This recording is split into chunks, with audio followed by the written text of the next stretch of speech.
The Renaissance Festival is back! Huzzah! Weekends now through April 2nd. Great shopping, a giant crafts market. Your favorite shows. Be ready to have a great time and don't be afraid to participate. Huzzah! Just night. Huzzah! Silly fun for the entire family. Happiness reigns at the Renaissance Festival. Lots of new shows. Non-stop feasting. Leave your cares behind. It's fun and affordable. You will adore the Renaissance Festival. The Renaissance Festival is back. Huzzah! Weekends now through April 2nd. Discount tickets available at Fashions and Food City or online at arizona.redfestinfo.com. Presented by Delta Airlines, Fashions Food City, Pepsi, Budweiser, and Guinness. You can always save on Renaissance Festival admission with discount tickets at Fashions and Food City stores statewide. Huzzah! Homeowners age 62 and older, now is time to act. This is Rob Kane, your retirement mortgage specialist and host of the Retire Right with Reverse Rob show on 1510 KFNN. Yes, listing prices are down, but home values still remain at very high levels. Don't wait to learn more about the new and improved home equity conversion mortgage. This is a safe and proven coordinated strategy in retirement, which will improve your monthly cash flow, lower your tax liabilities, and make your retirement portfolio last longer. Call me today, Reverse Rob at 602-REVERSE, or on the web at www.reverserob.com. KQFN Tempe. Also transmitting on K25CD Phoenix at 99.3 FM. And K240U Fountain Hills at 95.9 FM. All right, people, settle down. Because it's time. For what? Showtime. When does it start? Right now. 3, 2, 1. Let's get on with the show. Let's do it.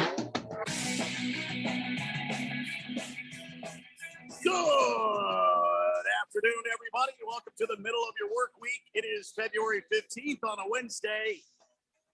And this is the Daily Blender as we broadcast live from the Harmon Solar Studios, beautiful uptown Scottsdale. You're on the text line at 888-368. You are the famed and legendary Fourth Dimension. My name is Randy White. Right over there, the sexiest man in sports talk radio, Keon Rose. Jeffrey O'Brien is out. And we are going to be perusing for the next 3 hours through the world of sports. We've got some interesting stories to talk about, some things to discuss. But first, Keon, I have to find out, how was your evening last night, my friend? The evening went well. Yeah. Went well. Yeah. All right. Mm-hmm. I mean, when you say the evening went well, do you mean like it went well? It did go well. All right. Ooh. All right. There we go. Keon Rose, ladies and gentlemen. I told you, the sexiest man at sports talk radio right there. Yes, we had a good evening here at the White House as well. And Miss Kim and I enjoyed a nice, quiet evening together. I had a nice cigar on the back patio. We imbibed a little bit. Of course, now last Saturday night, we actually did the whole Valentine thing. So last night was just sort of a, icing on the cake. That's Last a good Saturday strategy, night. though. Yeah, but we beat the crowds, and we went out on the weekend. So That's smart. I gotta add that to the.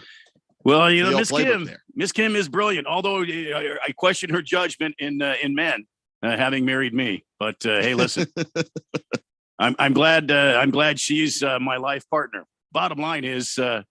It was a good evening last night. I hope that your Fourth Dimension. I hope that your evenings were well and enjoyable. The King of Kittens first on the text line today. He's got a picture of a soccer player, and he says Devin Booker plays English soccer. No, that's not Devin Booker. That's not okay. Hey, this guy's got a blonde spot in his hair, which I don't quite understand, but it's not. That's not Devin Booker.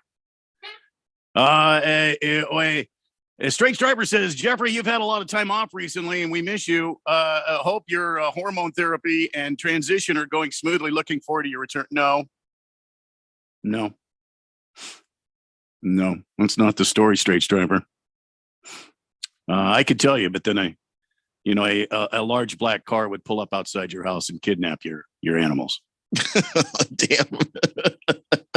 Jagdog says Jim Irsay should join Sharon Rogers in the black box. Put a bowl in the middle of the room with the cocaine pills, mushrooms, etc. Irsay comes out with Rogers signing with the Colts. Randy, can I get a sake bomb? Well, I guess that's the way we're going to start it off. It's an interesting start.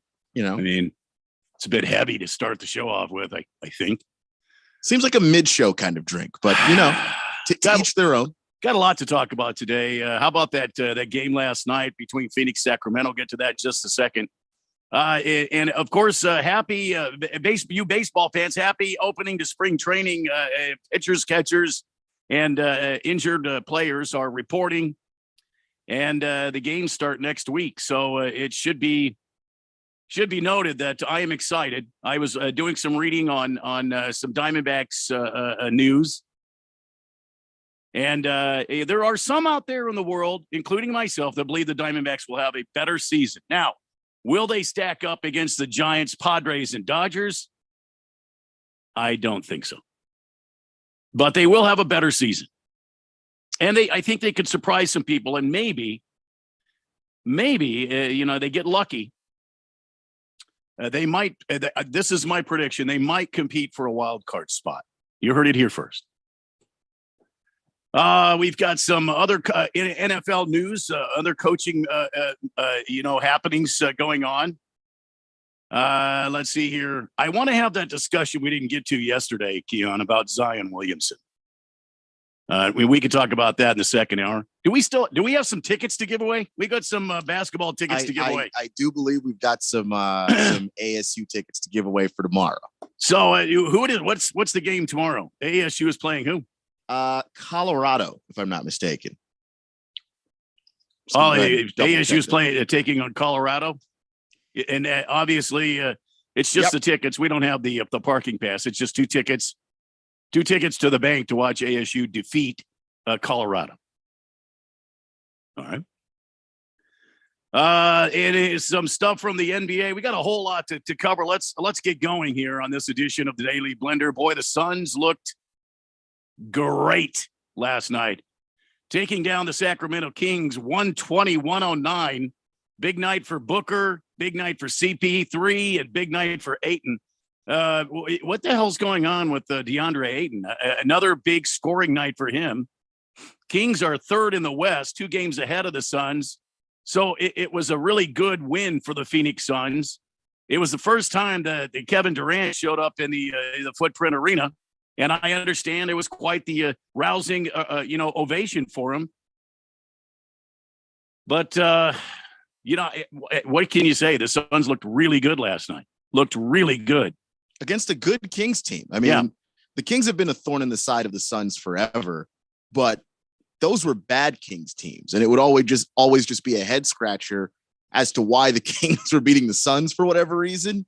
This is actually a good Kings team. You know, De'Aaron Fox is starting to become a problem at point guard. Obviously, they made that move last offseason for Domantas Sabonis, and he's fitting in, he's gelling. And then they moved and got a piece from the Hawks by adding Kevin Huerter to their team. And I think that their general manager is doing a fantastic job putting together a squad. The Kings are now only a game in front of the Suns, but they've been playing good basketball all year. So I think it is a statement game that the Suns were able to beat the Kings. It was a good game. I mean, the Suns, they did play a little raggedy during the game. I think the end of the first quarter into the second quarter, it was a bit shaky. But you had DeAndre Ayton really, he seems to be feeling really good because he's playing some great basketball. I mean, I've got to look at the stat sheet here, but it looks like he's having a lot of fun out there, and it looks like some offense is actually going through him, and it's about time. Let's see, Ayton finished with 29 points, 11 rebounds, 4 steals, 2 blocks, 2 assists. Wow, that's a night for DeAndre. That's a night, and I think part of it is that throughout the season, I think him and Monty were trying to figure out what the role in the offense was going to be for him. It seems like they've sorted that out. And of course, I don't think Ayton was healthy earlier this year. He played, but he was not 100%, and that was clear. And I still don't think he's still 100% because his fingers are taped up everywhere. Yeah. But I noticed last night the fingers taped up, less tape. So you know that's good news too. And I'll give you a stat here, Randy. This is DeAndre Ayton's stat line over the last 11 games: 23.8 points a game, 11.7 rebounds on 61% shooting. He's killing it. I mean, if you wanted a great center, a great big man here in the Valley, you have one. DeAndre Ayton is maturing right before our eyes. I mean, I hope this keeps up. 29 points, 11 rebounds, 4 steals, 2 blocks, and 2 assists. Devin Booker, did you see how he just kind of, against Domantas Sabonis, he just kind of bullied him and ripped the ball away, stole it from him? Did you see that? Yeah. Booker is playing well as he continues to get better. Remember, it's a hamstring. We don't want to see him injure that, but Book had 32 points, 5 rebounds, 2 assists, and 2 steals on his own line. And then CP3, 17 points, 19 assists. 19 assists. I mean, just the assist machine. And I think he took over. He moved ahead of why can't I think of his name right now? He moved ahead of one of the greats in basketball with games with more than 10 assists or something like that. Can't get 15 assists, something like that.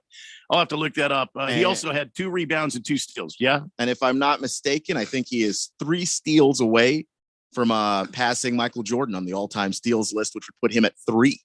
Wow. Right behind Jason Kidd and John Stockton. The Kings, Domantas Sabonis had 24 points. De'Aaron Fox had 35 points. Yeah. Okay. And by the way, the 19 points from Josh Okogie is promising because when Kevin Durant shows up, obviously Okogie's going to the bench. And if he's doing this in the starting lineup, I can't even imagine what he's going to do against the second squad. Yeah. But also replacing Josh Okogie with Kevin Durant, who before he got injured was playing the best basketball of his career statistically.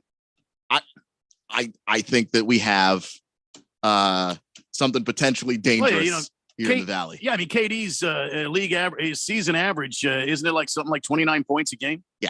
29 something. So add 10 points on to Josh Okogie. 28.3 or something like that. Yeah. Just add 10 points on to what Josh Okogie did last night. That'll be your final score when KD's in the lineup.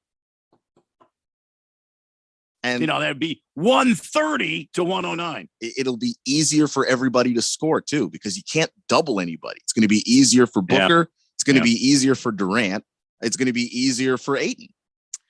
Let's see here. Up next for the Suns Thursday night. That's tomorrow night against the Clippers here in town. Another, vital Pacific Division game.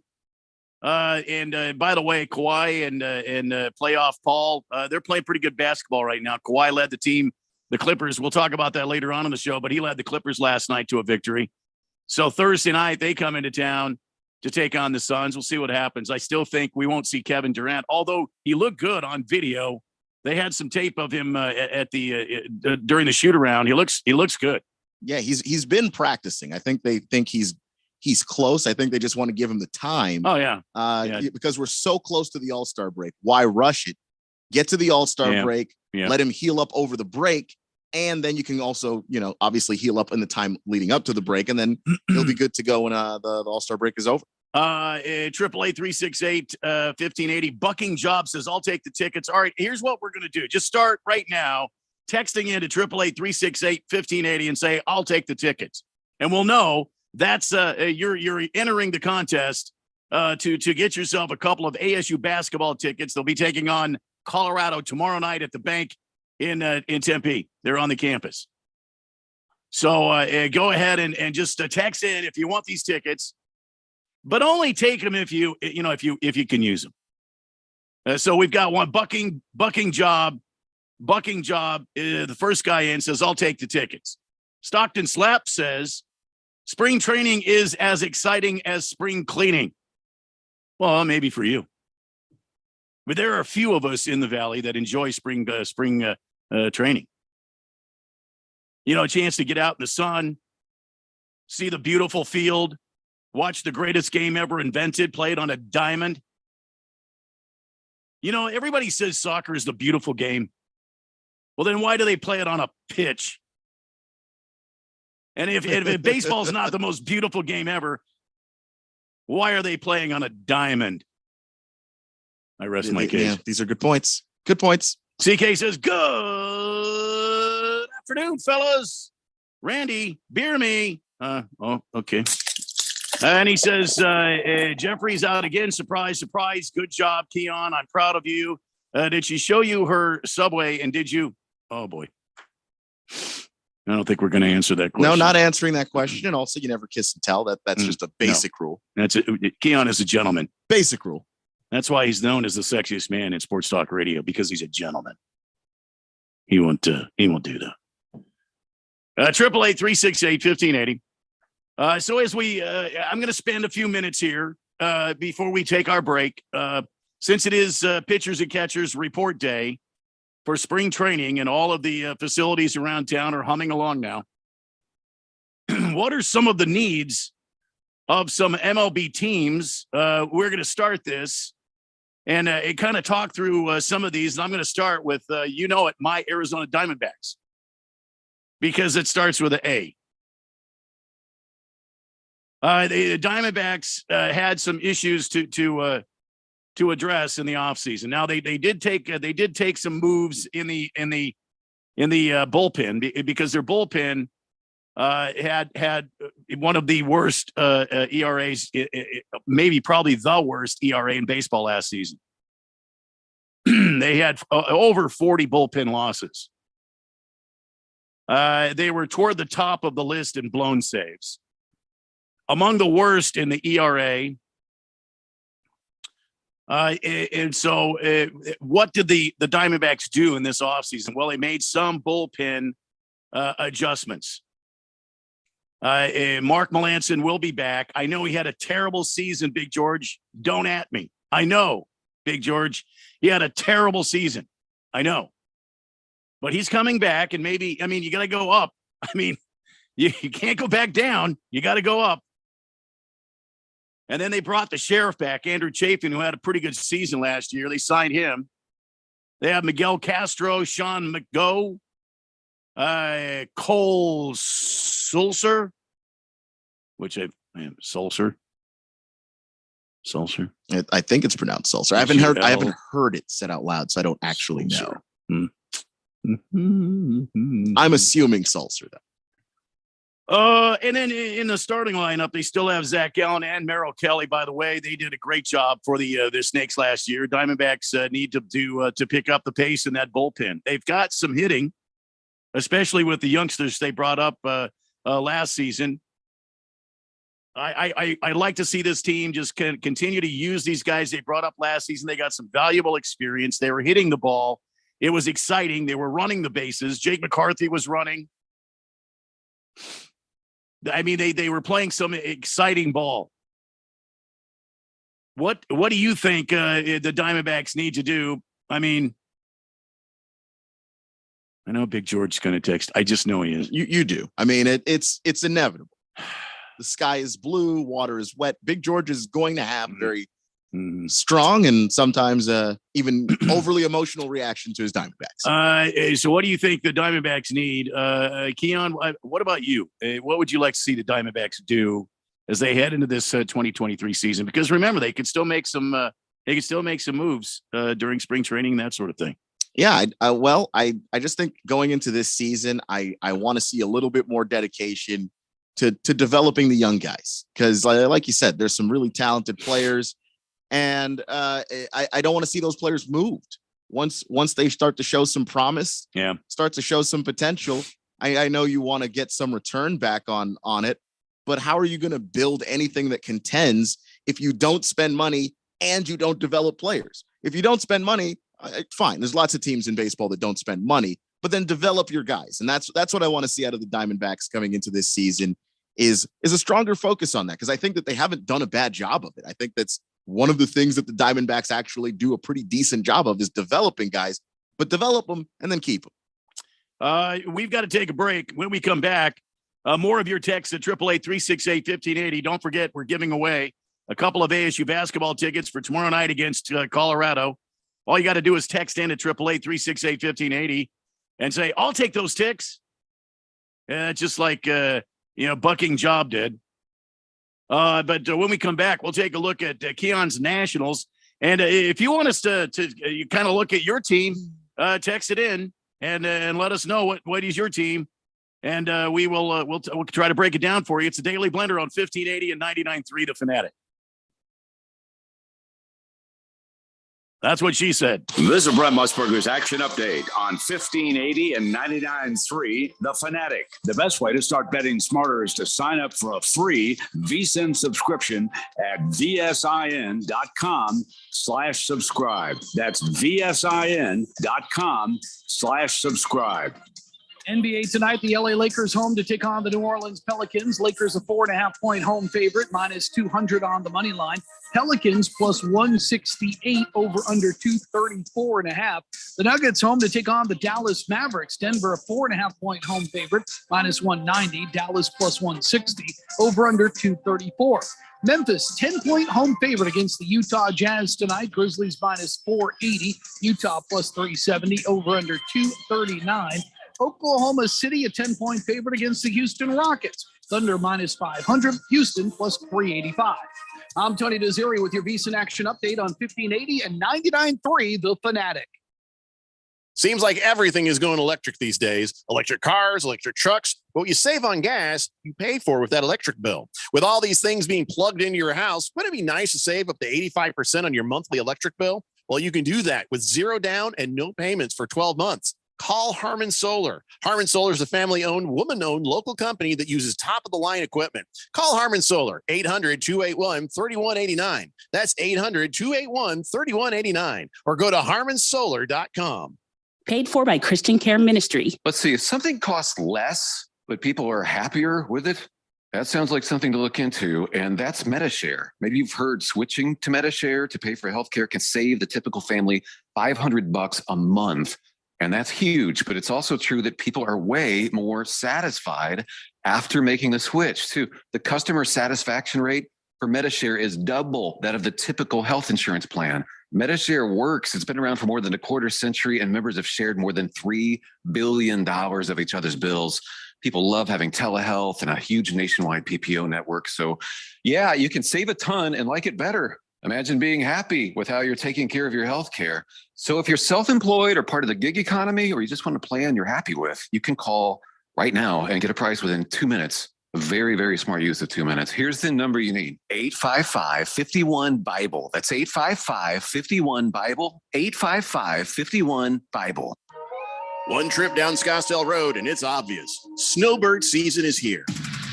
You know what else is on Scottsdale Road? The absolute best restaurant to take your out-of-town friends and family to. Kasai Japanese Steakhouse. No one does it better than Kasai, where talented Teppan chefs create the food, the fire, and the fun of teppanyaki. Kasai Japanese Steakhouse is dinnertainment at its best, where a delicious 7-course meal prepared right at your table with flair. It's a perfect choice for any occasion. Choose from over 50 different items and combinations of teppanyaki. Looking for great dining without a show? Well, Kasai offers an awesome selection of Asian-inspired dishes and tasty sushi. Happy hour deals daily till 6 p.m. and enjoy the outdoor dining on the heated patio. So whether you're here for the open, the big game, or just the great Arizona sunshine, don't just take your guests to dinner. Take them to Kasai Japanese Steakhouse for dinnertainment. Visit KasaiScottsdale.com. That's KASAI Scottsdale.com. Or call 480-607-1114. 1580 The Fanatic is your home for college basketball action. It's the return of Big East basketball on The Fanatic as the Seton Hall Pirates travel to take on the UConn Huskies Saturday morning at 10 a.m. Listen to all the action live from premier games and conference showdowns, high-paced action, last-minute buzzer beaters, and all the drama that is college basketball, all in one place. 1580 and 99.3 The Fanatic, and always on at 1580thefanatic.com.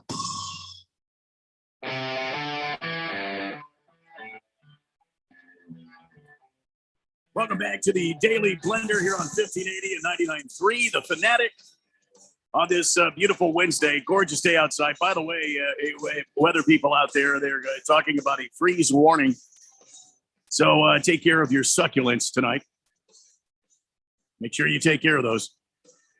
There's nothing like having a frozen succulent. I mean, I'm just saying, trying to help you out from the, for the Harman Solar 1580, the Fanatic Weather Center. Also tonight, as you heard that good-looking guy tell you in this in the promo just a moment ago, Seton Hall against UConn. That's Saturday at 10 o'clock here on the big station. Tonight, GCU in action against UT Rio Grande Valley, 6:45. It did Rio Grande RGV. They beat us last time, didn't they? I think they beat us last time. I think they did, but let me double check. So Coach Drew needs to impart a little revenge on the UT Rio Grande Valley. And if you've never been to a Grand Canyon University game at the arena there, oh my God, the Havoc are going to be out and in force. So UT Rio Grande Valley will lose. That's my prediction tonight. Then tomorrow night, GCU. Then Friday night, GCU in action again against Abilene Christian at 8:45. Saturday, I told you about Seton Hall, UConn, Baylor, and Kansas. Now that's going to be a real fired up game. Both teams ranked in the top 10. That'll be Saturday at 1:45. AIA basketball will be happening at 7 p.m. Saturday night here on the big station. It's St. Mary's at Sunny Slope, boys open division quarterfinals. That's 7 p.m. Saturday night. And then Sunday, it's the Daytona 500 running here on the station. Whistling Gerbil has texted in. I'll take the tickets. So there you go, Whistling Gerbil. You've been entered. And let's see. The Berg says, Big George over the top? Never. I think that was cynicism. I have a feeling. Just Mr. Wilbur says it's like what Radio Ron continues to do. He extended Randy's contract because we got to keep the good old reliable ones. and he's basically brought in Keon to support the afternoon hours. Happy Hump Day Wednesday, boys. Yeah, good, Mr. Wilbur. Good for you. Thank you for listening. Pinocchio afternoon, brothers. How the Red Sox looking this year? Seems like we lose a big star to free agency every year. We'll talk about the Red Sox here in just a moment. Big George says, Randy, I do share some of your optimism about the Diamondbacks. But I can't see this team making the playoffs. Also, I have to disagree with you about the Sheriff. Chafin's ERA in the last season with the Diamondbacks was a whopping 8.10 ERA. But if you look up what he did last year, not with the Diamondbacks, I believe it was sub 3. I think I read it was 2.63. I could be wrong. He also always seemed to find a way to lose games. I'm excited about the starting pitching and our young hitting, but our bullpen worries me, and I don't trust Torey Lovullo to manage his way out of a paper bag. I agree with that. I agree with that, Big George. George, what a have you been swapped out with a different person? What a measured and reasonable response. I know, right? Must have got some sleep last night. I guess. Little baby Luke there finally let you have some Z's. Yeah, maybe. Maybe.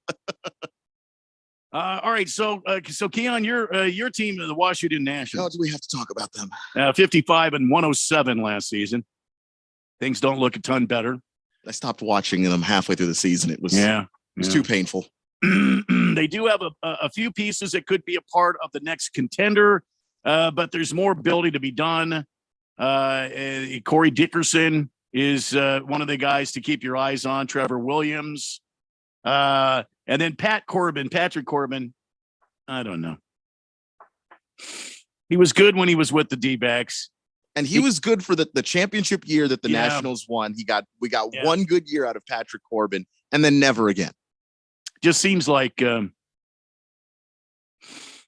don't know. He just doesn't have the velocity anymore. Like it's gone.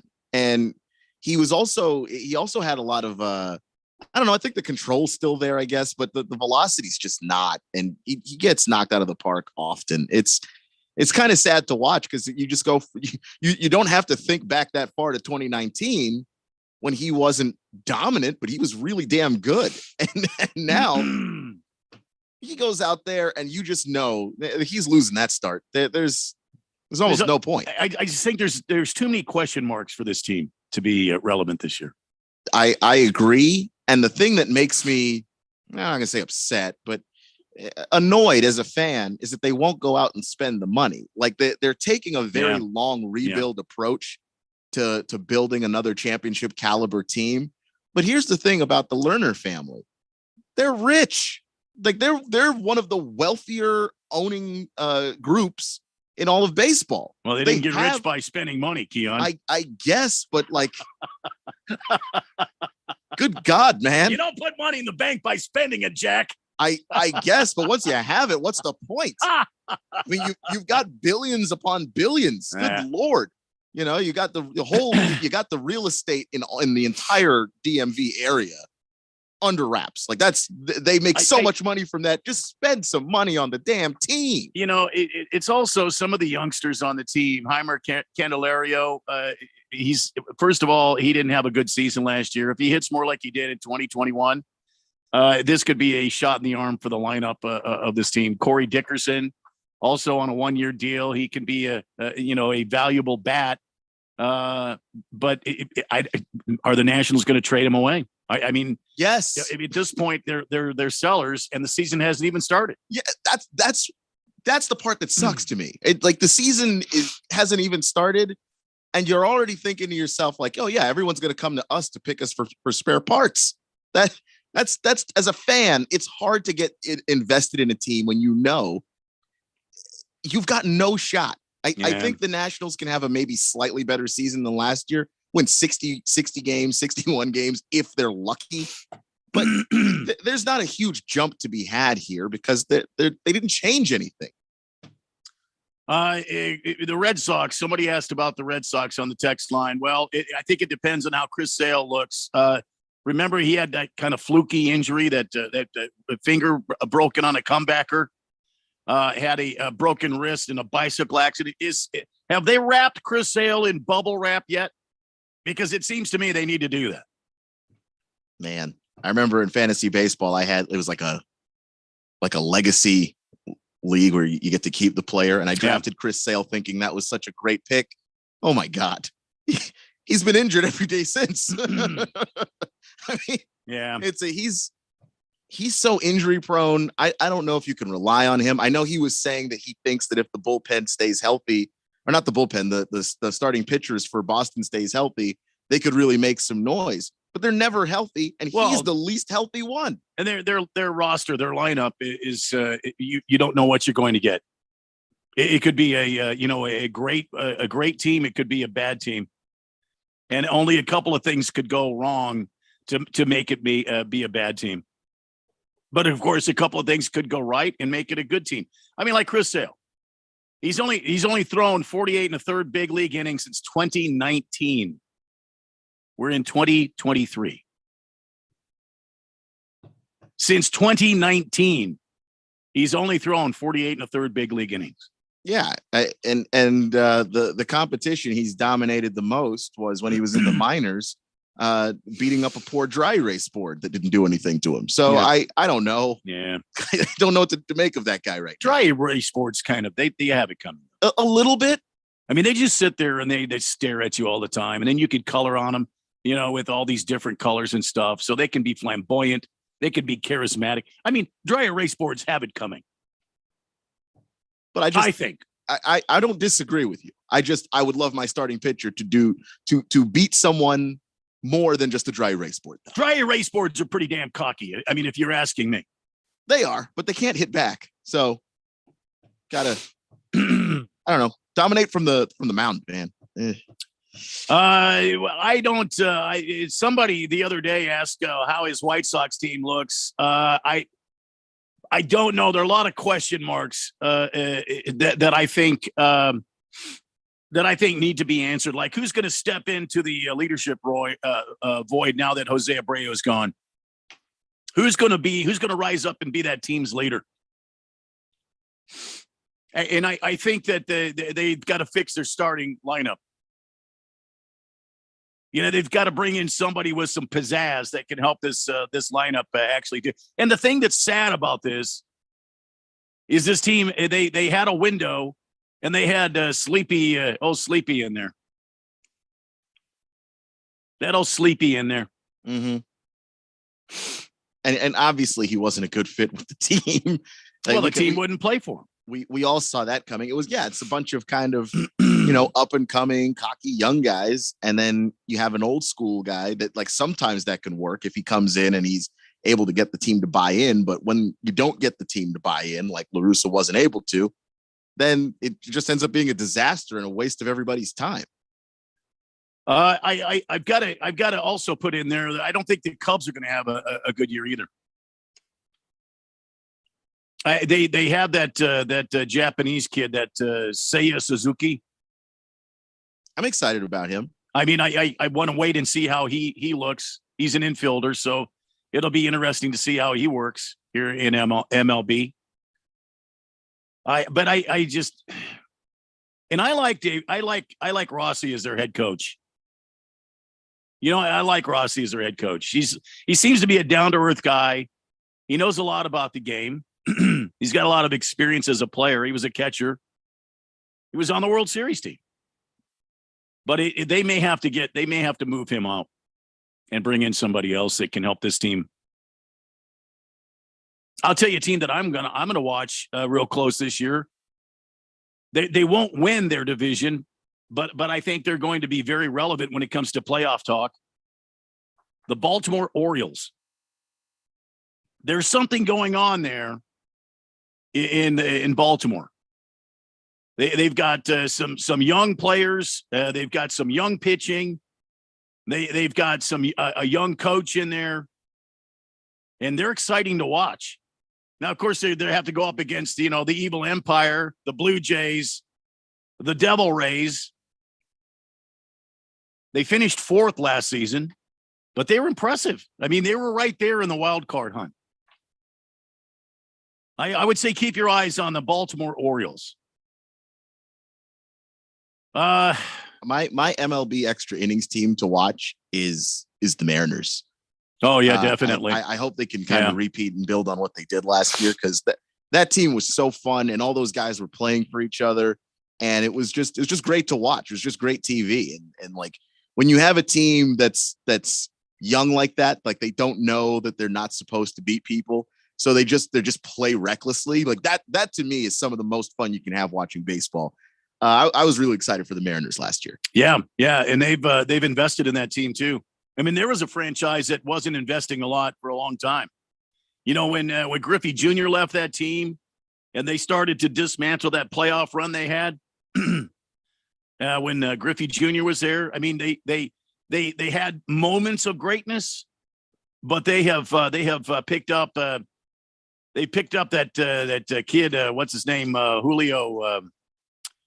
Can't think of it right now. They picked up that kid, and boy, they've been playing some ball, man. They've been playing some ball there in Seattle land. Oh yeah, Julio Rodriguez. Yeah, there it is. So there it is. You can text in, and we'll take a look at your team if you want us to. 888-368-1580. CK, happy hump day. Keon's hump day was last night. Excuse me? I mean, it was Valentine's Day, so I hope it wasn't just mine. Exactly. I hope everybody had a happy hump day. I think we might have a new texter here. Hang on until this thing refreshes. Yeah, from earlier this morning. The texter from the 229 area code. 229, new texter here to the Daily Blender. He says Durant had foot fungus arena rocking last night from his courtside seat to kill the buzz of Gannon being hired as the head coach. Now here we go. we're back on this again, I guess. Arizona sports fans to me are really kind of like an Eeyore. That's the perfect analogy. It is so negative here.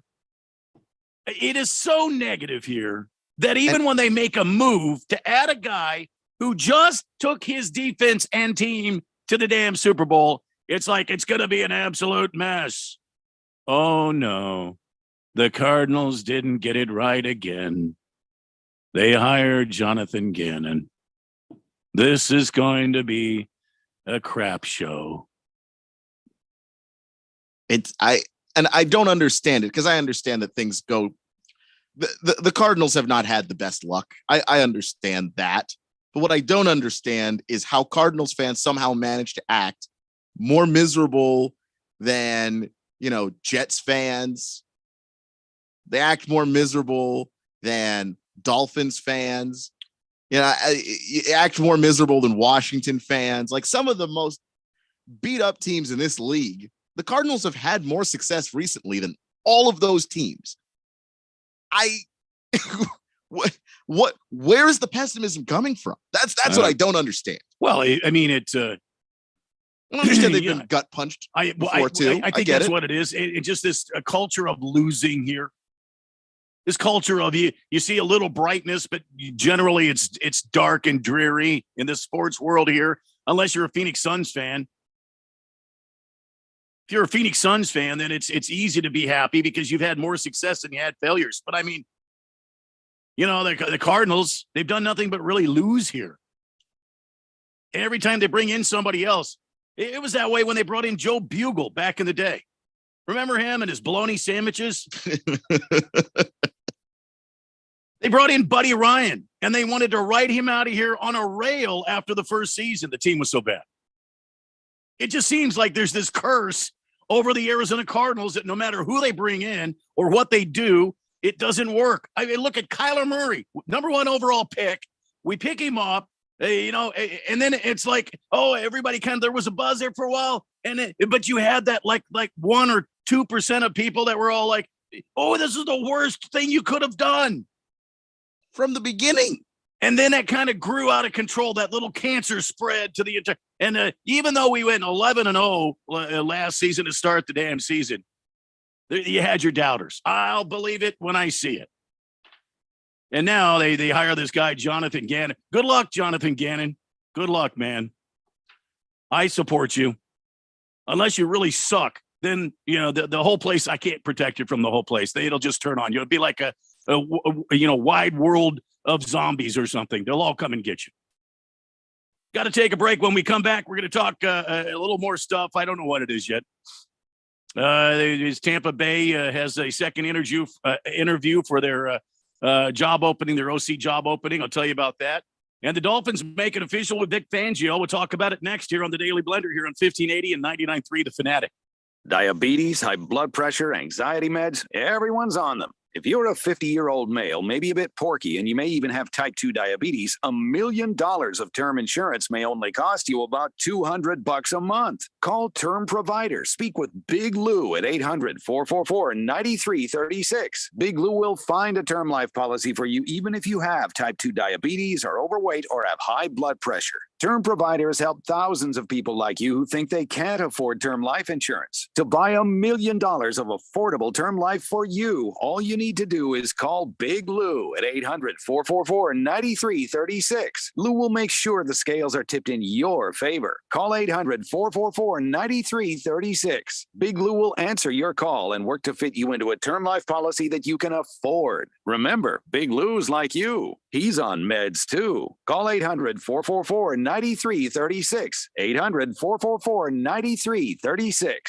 What's for dinner? Burgers? After last week, no thanks. Avoiding foods due to fear of diarrhea, gas, bloating, stomach pain, or loose, oily stools? It may not be just stomach issues. It could be EPI, or exocrine pancreatic insufficiency. EPI can cause uncomfortable symptoms because it's a condition where the pancreas doesn't release enough digestive enzymes to break down food. But EPI can be managed. Use the symptom checker on identifyepi.com and talk to your doctor about your symptoms. That's identifyepi.com. Sponsored by AbbVie. Finding great candidates to hire can be like, well, trying to find a needle in a haystack, but not with ZipRecruiter. Its powerful technology actively finds and invites qualified candidates to apply to your job. So while other companies might deliver a lot of hay, ZipRecruiter finds you the needle in the haystack. See why 4 out of 5 employers who post a job on ZipRecruiter get a quality candidate within the first day. Try ZipRecruiter for free at ZipRecruiter.com/free. That's ZipRecruiter.com/free. There's no doubt that Harman Solar can save you up to 85% on your monthly electric bill. That's a fact. Bruce Jacobs here. But did you know it's possible to get solar for zero down and no payments for 12 months? You can lease, finance, or even purchase outright. They have plans that fit everybody. Harman Solar is a family-owned, women-owned local company that uses top-of-the-line equipment. Call Harman Solar at 800-281-3189. That's 800-281-3189, or go to harmansolar.com. ADOT's I-10 Broadway Curve Improvement Project is in the works. It's an 11-mile stretch of Interstate 10 between Loop 202 and I-17. When complete, your travel time through the area will be reduced. Access to Sky Harbor, retail centers, and colleges will be improved. And the region will be able to better support a growing economy and more. Keep up with the project and traffic updates at i10broadwaycurve.com and stay ahead of the curve. This message is sponsored by the Arizona Department of Transportation. Download the Fanatic app. News, scores, social media updates, and more on your smartphone, on your tablet. The free Fanatic app, available at the Google Play Store or the App Store and at 1580thefanatic.com.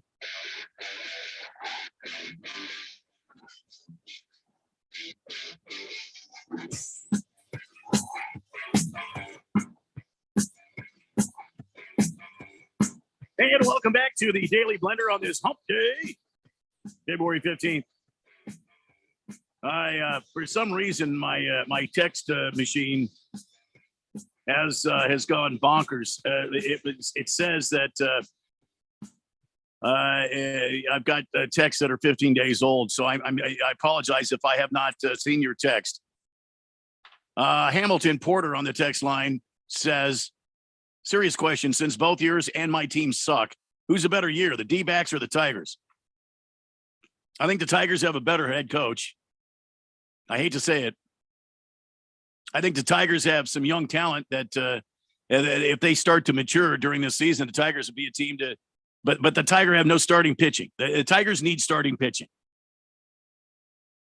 Now, I think the Diamondbacks will probably do better than the Tigers, but I'll say this: if the Tigers get some starting pitching, somebody comes out of spring training as a surprise, then it would not surprise me to see the Tigers, be relevant this season. So there you go, Hamilton Porter. Let's see. Sheriff Tom says, I was pulling for the Nationals until I saw Fauci in the stands wearing a Nationals mask. I can't read Sheriff Tom like Jeffrey does. I was pulling for the Nationals until I saw Fauci in the stands wearing a Nationals mask. I mean, he was in DC. I don't know I was pulling for him, says Sheriff Tom.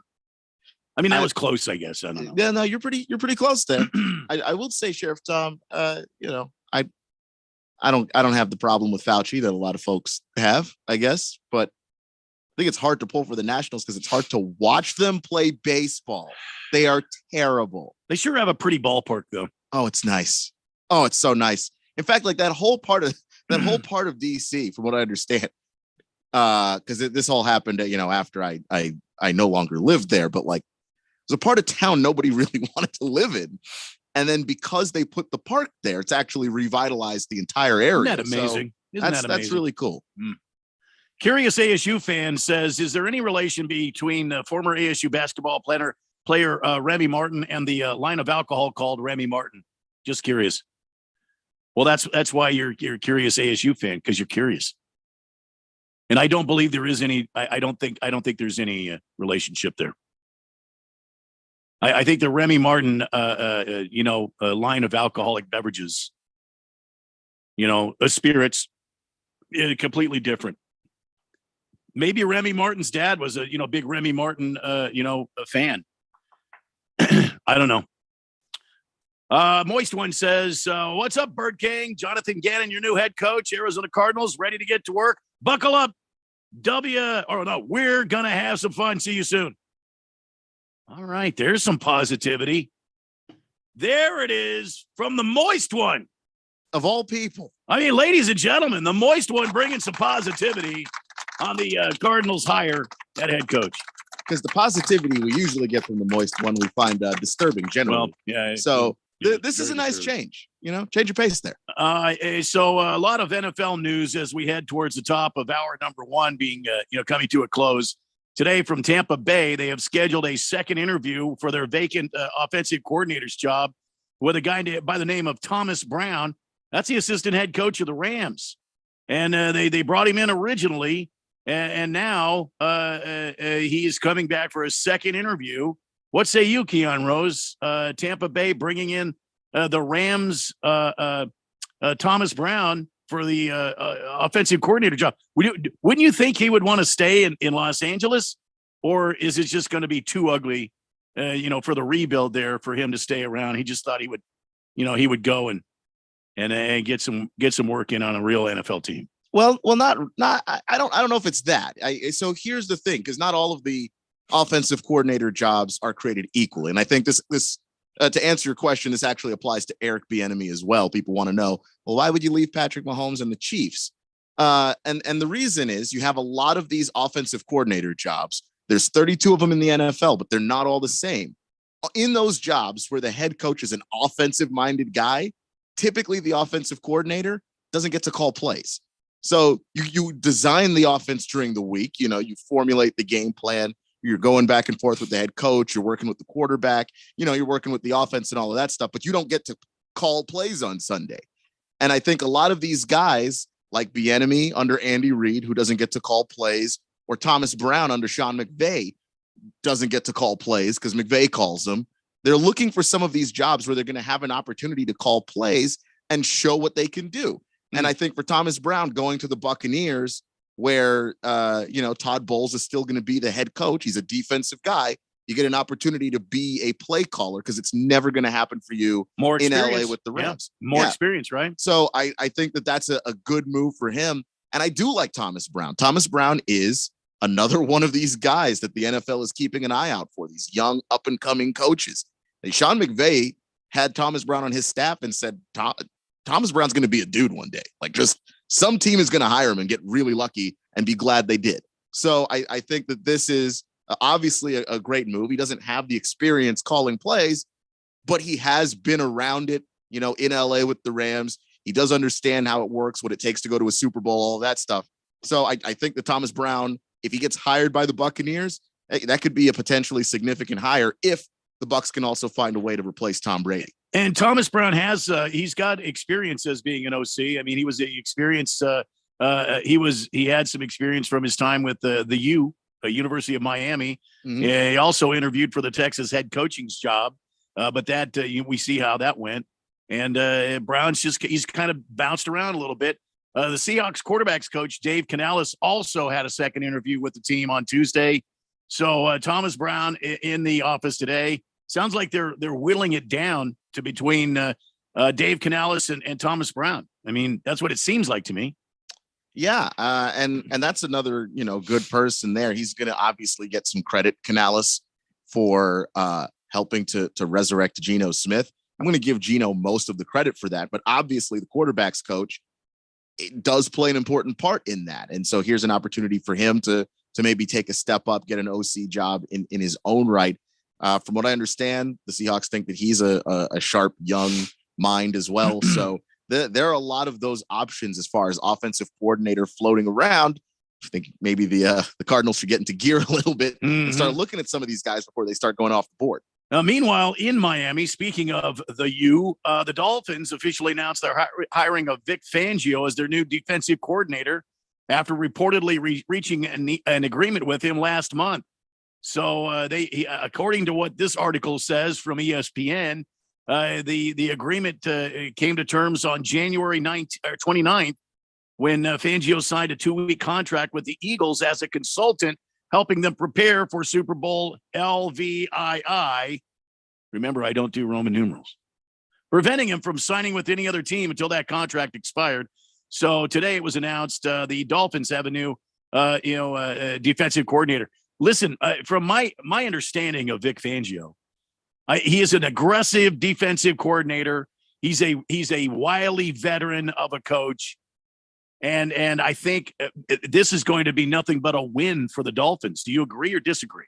I totally agree. The Dolphins offense took a massive step forward when they hired McDaniel.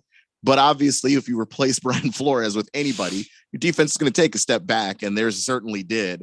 And Vic Fangio is someone who can help cover up a lot of things. I don't think they have the talent on the defensive side of the ball that they used to have. And Vic Fangio, as defensive coordinator, has been someone who's able to scheme around that kind of stuff. So if the Dolphins are able to get him some talent to work with, I mean, this could be a Dolphins team to really look for and look out for if Tua can stay healthy on the offensive side, and then they give Fangio something to work with. Now, you talked a few moments ago about Eric Bieniemy. Eric Bieniemy in your town, Washington, he's interviewing for the Commanders' OC job.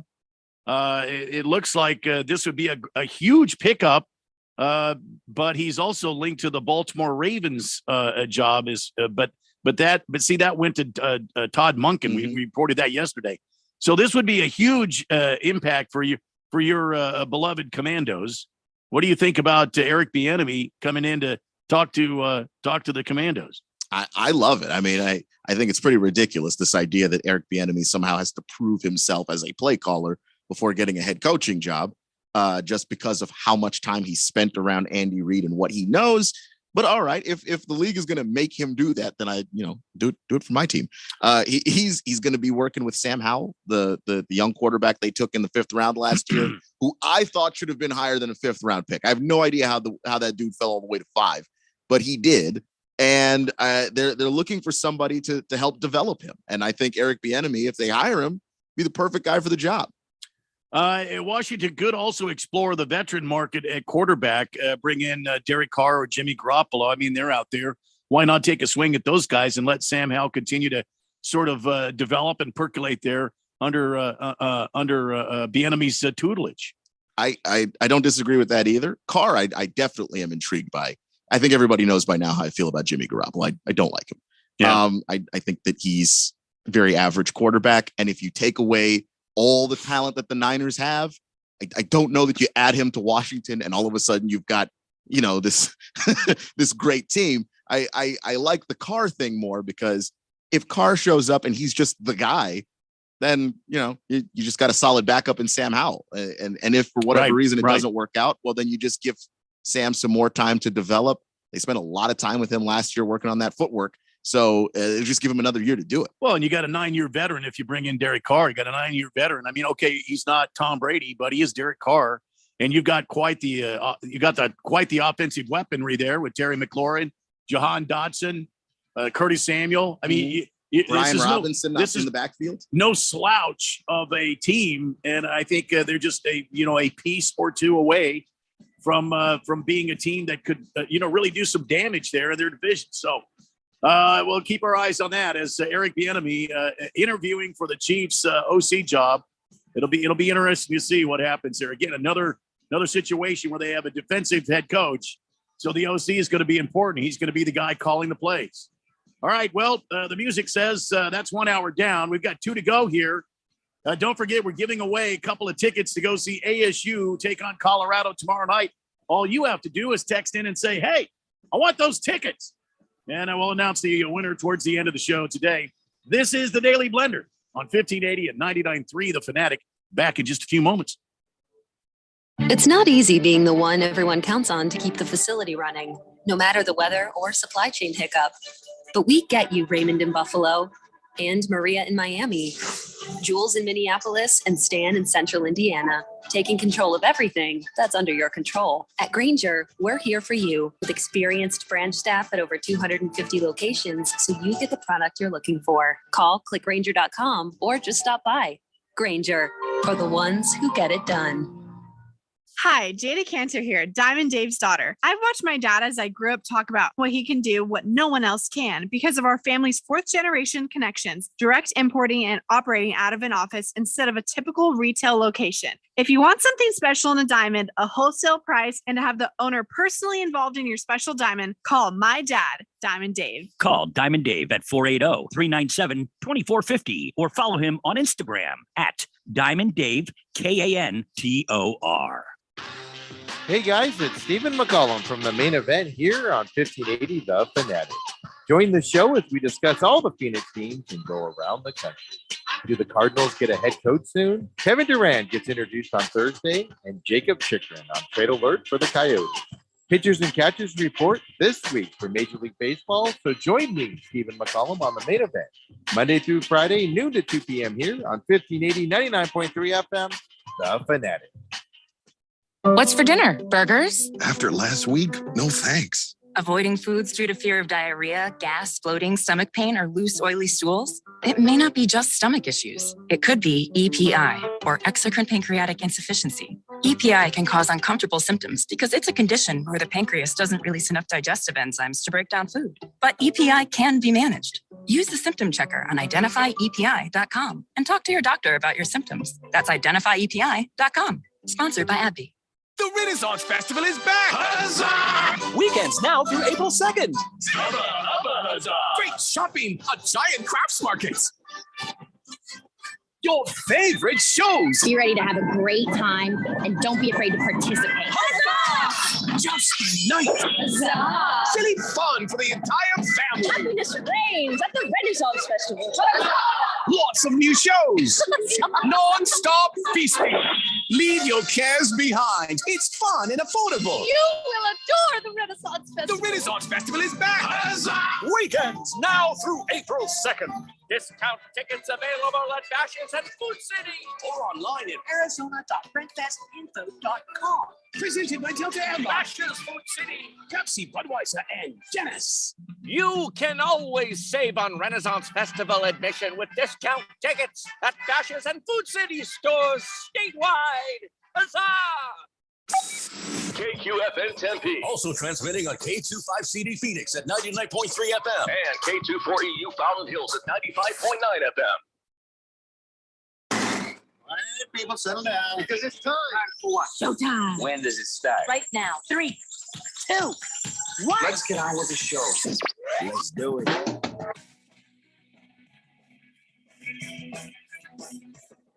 And welcome everybody to the Wednesday edition of the Daily Blender here on this February 15th in the year of our Lord 2023, as we are broadcasting live from the Harmon Solar Studios in beautiful Scottsdale at the CRC Mega Sports Complex.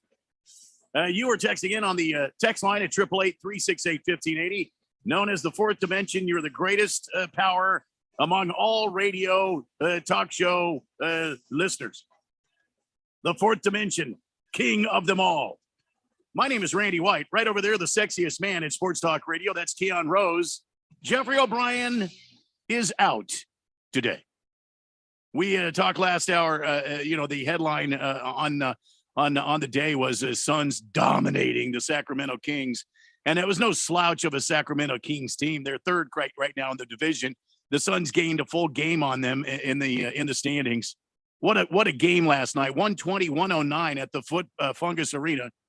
Josh Okogie even had double-digit points. He had 19 points, but your leader on the night, of course, Devin Booker, he put in 32. DeAndre Ayton is the one that surprised me. I mean, he's been impressing me lately. He had 29 points, couple of assists, rebounds, couple of blocks. He had 11 rebounds, couple of blocks, and a couple of steals. He was very active last night. DeAndre Ayton, yeah, that's who I'm talking about. 29 points. Chris Paul, 17 points. He ran a very efficient team last night, had 19 assists and 5 rebounds of his own. This team is starting to gel. Torrey Craig was in the lineup last night at 6 points, 3 rebounds, 3 assists. He played 30 minutes. TJ Warren even get on the action last night. He had 5 points. Couple of rebounds in his 7 minutes of action. This team is starting to gel. There is an excitement on this team, and I saw some video, and maybe you did too, of Kevin Durant there in the practice arena during the shoot around there. Look good. Doesn't look that like he's injured at all. I think they're just strengthening that knee. And like I don't know if anybody saw the injury. When he actually hurt the MCL, it was an insane, fluky injury. It was so weird. So they've just been trying to take their time with it. Even back when he was in Brooklyn, the Nets the Nets never intended to play him until after the All-Star break. And now the Suns are just following the same game plan. Yeah. But he's more or less ready to go. See him on the bench last night too. He's already jumped into this Suns team, and he was encouraging his teammates out there. I mean, he hasn't been here, but not even a week, and he's already have already developed all their handshakes. Keon, I think you and me and Jeffrey, we need to have like handshakes, like special handshakes. Oh, I mean, I'm here for that. That is. Well, I mean, we got to come up with something, man. You remember KD and Kyrie? They had this thing where they shook hands and then they locked fingers. It was all their fingers. I'd be afraid of dislocating my fingers, but hey, we need to develop some sort of a Daily Blender like handshake. I'm down. We've got to raise this show's DAP game to a higher level, and I'm on board with all of this. We got to work this out. I need to. I'm anticipating on being into the office much more often. So when I'm there, we need to practice. We got to come up with something. And I don't want to do the ankle bump and all that business. You don't have to do all of that. Nah, man. I mean, just something cool where every time I see you or every time you see me, we come up with our cool handshake. I always like the one that Will and Jazzy Jeff used to do on the Fresh Prince. Where I don't remember. I'll have to look that up. Yeah, I mean that was a cool one. Where they would I can't describe it on the radio, yeah. So it's only going to be have to look that up. Useful on the YouTube. But they'd slap hands and then go. Psh. It was I always liked that one. That was fun. Kind of flip their heads back. I remember that. Yeah. 888-368-1580. Don't forget, we're giving away a couple of tickets to the ASU game. Tomorrow night, ASU playing Colorado. And all you got to do is text in and say, I want them tickets. And you'll be thrown into the hopper for a big drawing at the end of the show. That's a 888-368-1580. So speaking of the Suns and Kings, I forgot to tell you, Suns will be in action Thursday night. They'll be taking on the Clippers. Yeah, there it is. Clippers tomorrow night, 8 p.m., another home game. And then Oklahoma City comes in on a back-to-back. So Thursday night, Clippers, Friday night, Oklahoma City Thunder. Then they go on the road. They'll play Sunday in Milwaukee. They'll play Wednesday in Charlotte. They'll play March 3rd in Chicago. And then they'll go to Dallas to take on the Mavericks. Which, by the way, with Kyrie Irving there, they're gettable though. They're gettable. Right now they are. They're still figuring it out. Even though together they already do look pretty scary. Luka and Kyrie. That's another one of those. Who the hell do you double teams? I mean, it's something that Luka hasn't had. Somebody of this stature to come in and help him. And take some of the heat off him. Cecil agrees. Yeah. 888-368-1580. I was reading an article. I didn't get to this yesterday, but it looks like the Pelicans' number one guy, Zion Williamson, is going to be out well past the All-Star break with his latest injury. According to guys inside the organization, Vice President David Griffin said that Williamson will miss multiple weeks due to a hamstring injury. He re-aggravated his injury while gearing back up to return just after the All-Star break later this month. No specific timeline for his return. Quote, I think we're looking at multiple weeks past the All-Star break that he'll be back, Griffin said. End quote. Williamson hasn't played since January 2nd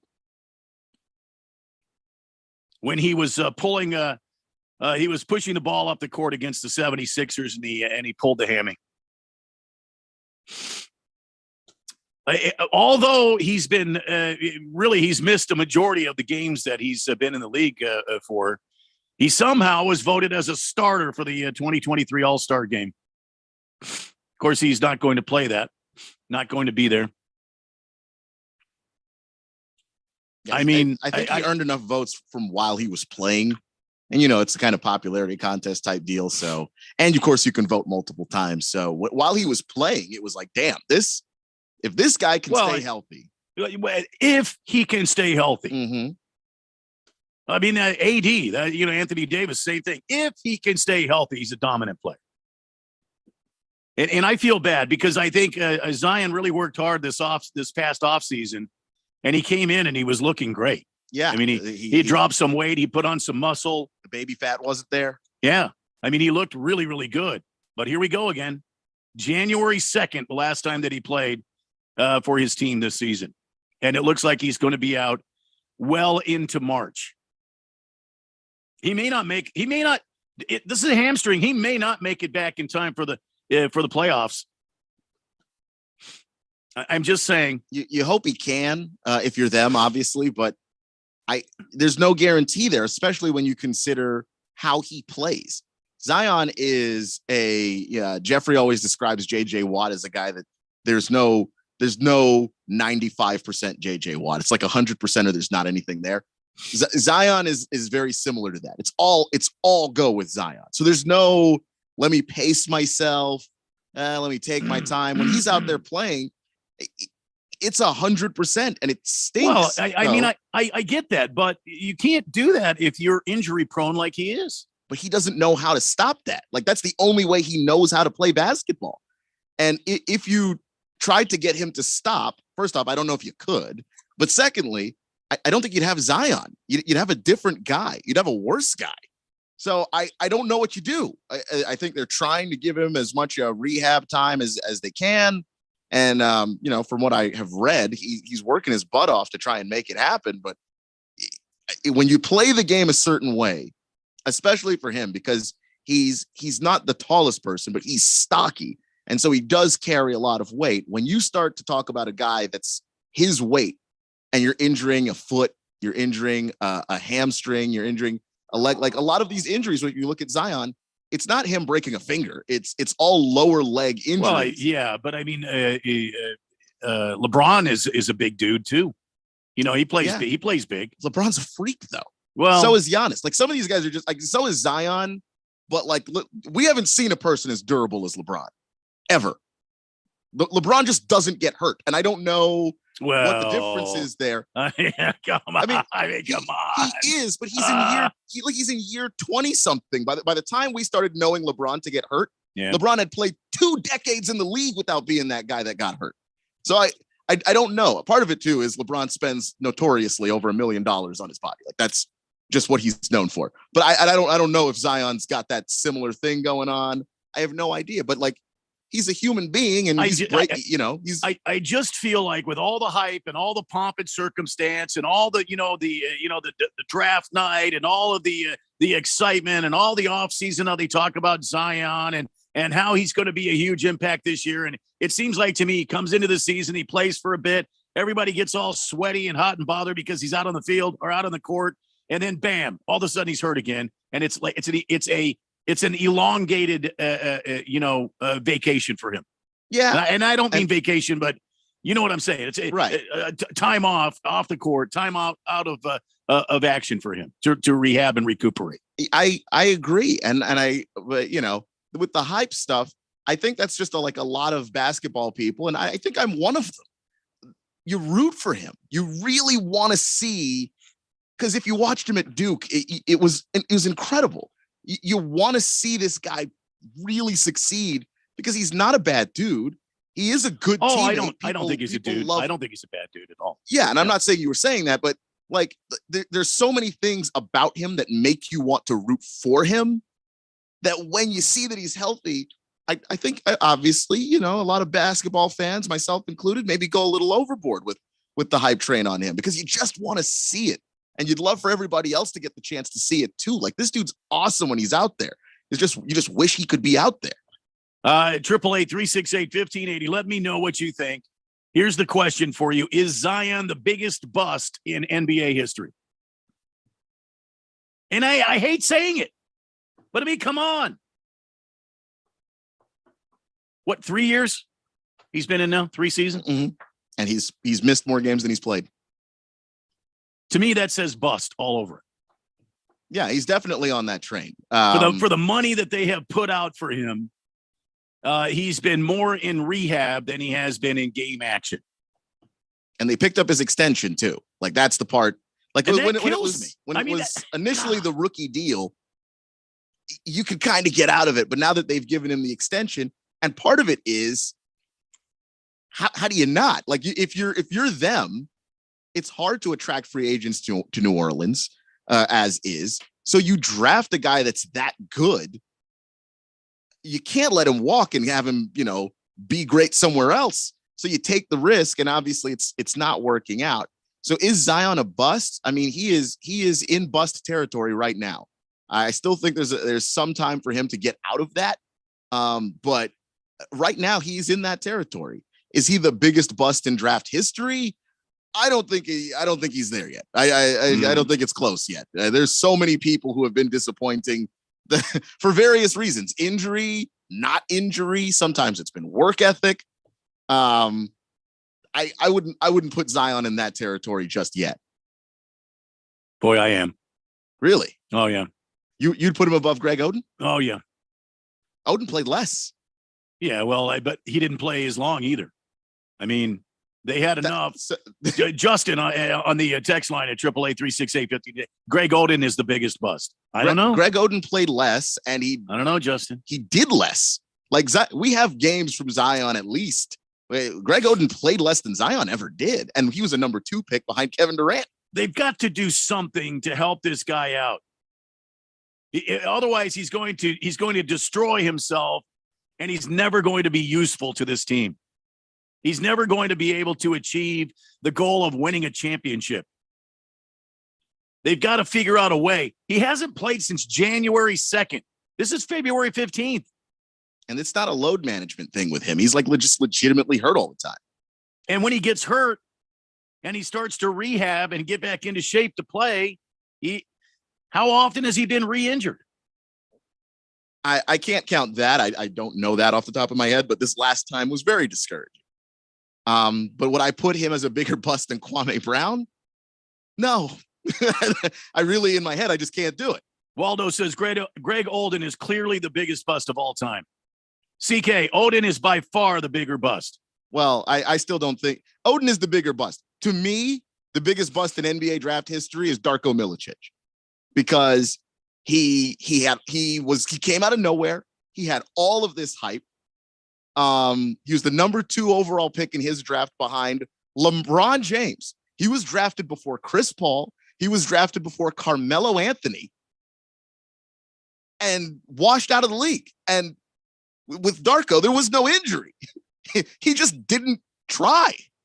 He didn't care.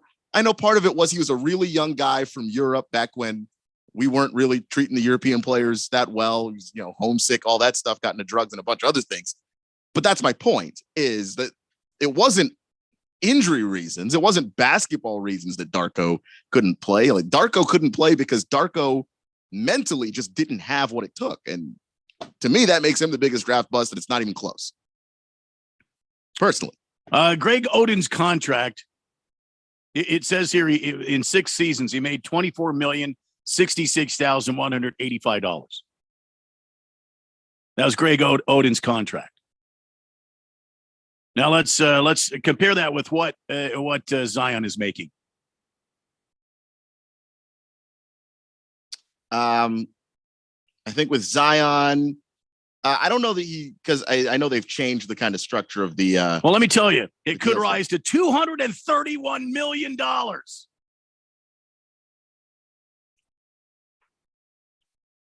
He just signed a 5-year rookie max extension worth $193 million.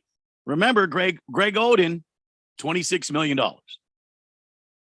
Zion is making $193 million, and the new deal could kick in at the start of 2023-24, and you could see that figure rise to $231 million. Now, tell me again who the bigger bust is right now. I still think it's for Greg. a guy that has played less games than he's been out, because the cap has gone up since Greg Oden played. So you I don't want to compare the contracts, because guys back then were making less money than guys do now as number 1, number 2 picks. Greg Oden just did less. He's done less. Well, I mean, I understand that. And I think that when it comes to the bust part, for me, it's if we're going to go with the guys that are injured, because I think guys are busts for two reasons. One, they get hurt, or two, they just mentally, whatever it is, it's just not there. Whether it's Darko or Kwame Brown, those two guys just mentally just didn't have it. Zion's got it mentally, but the physical part, it compares him more to, Sam Bowie, who was taken before Michael Jordan.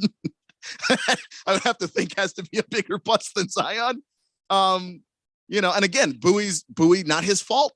Injuries. Wasn't Greg Oden's fault. Injuries. Yeah, same thing with Zion. I think that's the reason why I kind of separate those two busts of the guys that are injured. I'm not saying that Zion is a bad dude, and I'm not saying he's doing this on purpose. But man, if I'm the Pelicans, I got to putting some salve on my wounds, man. I mean, this cuts deep. They went all in on him. Yeah, all in on him. Because they didn't necessarily have the leverage not to. And I feel bad for that organization, but the reason why I don't have Zion even up there too is because they have done such a good job trying to put a team around Zion that the team that they tried to put around Zion is a playoff team without Zion. It's like, I wish that he could win a championship. Which is what I mean. The guy, he is injured at the most inopportune time again. But with Greg, that team never even had a chance. They died early. Boy, Portland actually, with Sam Bowie and Greg Oden. Just bad luck with knee injuries and the Portland Trailblazers. 0018 texts in and says, I want them tickets. All right, my friend, I've got you on the list here. We'll put you in the hamper. Hefty Lefty says, also, those were the best jerseys in the past 20 years for them. I like the simplicity of Team USA basketball in 2008's handshakes. It was a slap, quick salute. Also, those were the best jerseys in the past 20 years for them. Very good. Hefty Lefty jumping in on you and I. We need to develop like a blender, handshake. And then we've got to teach Jeffrey. 74. Well, he didn't really like to do handshakes. I think you and I are on our own. Okay, fair enough. But then he's going to go, thanks a lot, guys. You left me out. Yeah, that's the reason why. Like, I think we've got to at least offer to show him what it is. But I'll be Jeffrey. You don't like to do handshakes. Well, I know, but it'd be nice to be asked. Yeah. Maybe we should ask him. Yeah, I think we just got to ask him. 74, Let him say no. 7428 says, hey, I want them ASU tickets. All right, 7428 got you in there. Fighting Wampa, spending $1 million on your body. Not that big of a deal anymore. Have you seen Madonna's face? I'm sure she spent way over $1 million on that clown mug she has. Good night. Wow. That was bad. What did Madonna do to you, man? What did she do to you? I got to take a break. I got a few more texts. The question on the table. Is Zion the biggest bust in NBA history? We'll talk about it and so much more next on the Daily Blender here on 1580 and 99.3 The Fanatic. Are you working way too hard for way too little? There's never been a better time to consider a career in IT. You could enjoy a recession-resistant career in a rewarding field with plenty of growth opportunities and often flexible work environments. Go to mycomputercareer.edu and take the free career evaluation. You could start your new career in months, not years. Take classes online or on campus, and financial aid is available to qualified students, including the GI Bill. Now is the time. mycomputercareer.edu. Are you a planner? Do you like to plan ahead? Then, of course, you already have a plan to call Harman Solar, right? Bruce Jacobs here. It should be at the top of your list to get solar now and enjoy huge savings next summer. Up to 85% on your monthly bill with zero down and no payments for 12 months. Then you can plan what to do with all that extra money. Harman Solar is a family-owned, women-owned, local company that uses top-of-the-line equipment. Call Harman Solar 800-281-3189 or go to harmansolar.com. Texting enrolls you into recurring automated text messages. Consent not required to purchase. Message and data rates may apply. Hey, Dan, how you doing? Haven't seen you around the gym for a while. Yeah, I've really fallen off. Since I turned 40, I just don't get the results I used to get. Could be lower testosterone. Lower T. Yeah, I went through it a while back. Once you hit 40, your body has less free testosterone. I got Nugenix Total T, and it's made a huge difference for me. I've seen that ad on TV. Is it for real? Oh, yeah. The patented key ingredient is something called Testofen, which helps boost free and total testosterone levels to help you trim up and stay lean. And it's made a difference difference for you? Man, I feel like I'm in my 20s again, at work, in the gym, and in the bedroom. Are they still giving out complimentary bottles for people to try it for themselves? Yeah, you just need to send them a text. Text HUNK to 42424 right now for your complimentary bottle of Nugenix Total T, the #1 selling testosterone booster at GNC. Plus, text now and we'll include a bottle of Nugenix Thermo, our most powerful fat incinerator ever, to help you get back into shape fast, absolutely free. Text HUNK to 42424. That's HUNK to 42424. Sun Devil men's basketball returns to Desert Financial Arena to close out the home portion of its regular season schedule against Colorado Thursday, February 16th at 6 p.m. and Utah Saturday, February 18th at 4 p.m. Arrive early on Saturday for the Sun Devils Senior Day recognitions. Get your tickets today by calling 480-965-5812 or go online to sundeviltickets.com. Sun Devil men's basketball, onward to victory. 1580 The Fanatic is your home for college basketball action. This is sure to be a Big 12 shootout when Baylor travels to take on the Kansas Jayhawks. Saturday at 1:45. Listen to all the action live from Premier Games and Conference Showdowns. High-paced action, last-minute buzzer beaters, and all the drama that is college basketball. All in one place. 1580 and 99.3 The Fanatic. And always on at 1580thefanatic.com.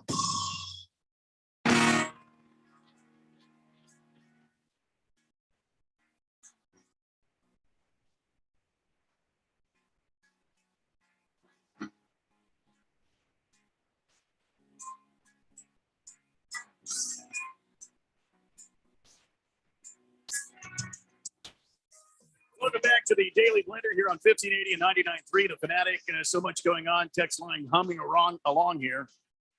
And we've got a lot of activity on the question that's on the table right now is Zion Williamson, the biggest bust in NBA history. A lot of people saying Greg Oden. A lot of people now are saying that Kwame Brown.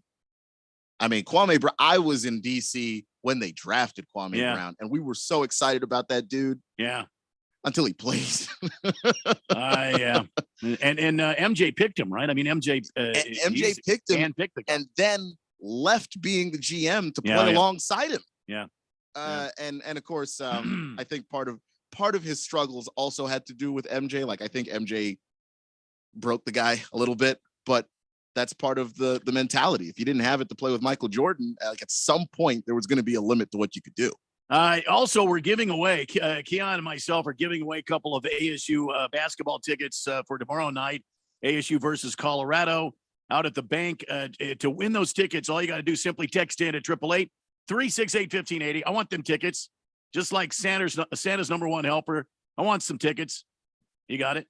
Got you on the list, Santa's #1 helper. Let me write that down. Also, there was a couple of, let's see, 7428. I got you. 0018. I got you. So, just text in. I want those tickets. Cardinal Arts is actually Randy and Keon. Ben Simmons. Might go down as the biggest disappointment, bust, and failure as a #1 pick ever over Kwame. Ever.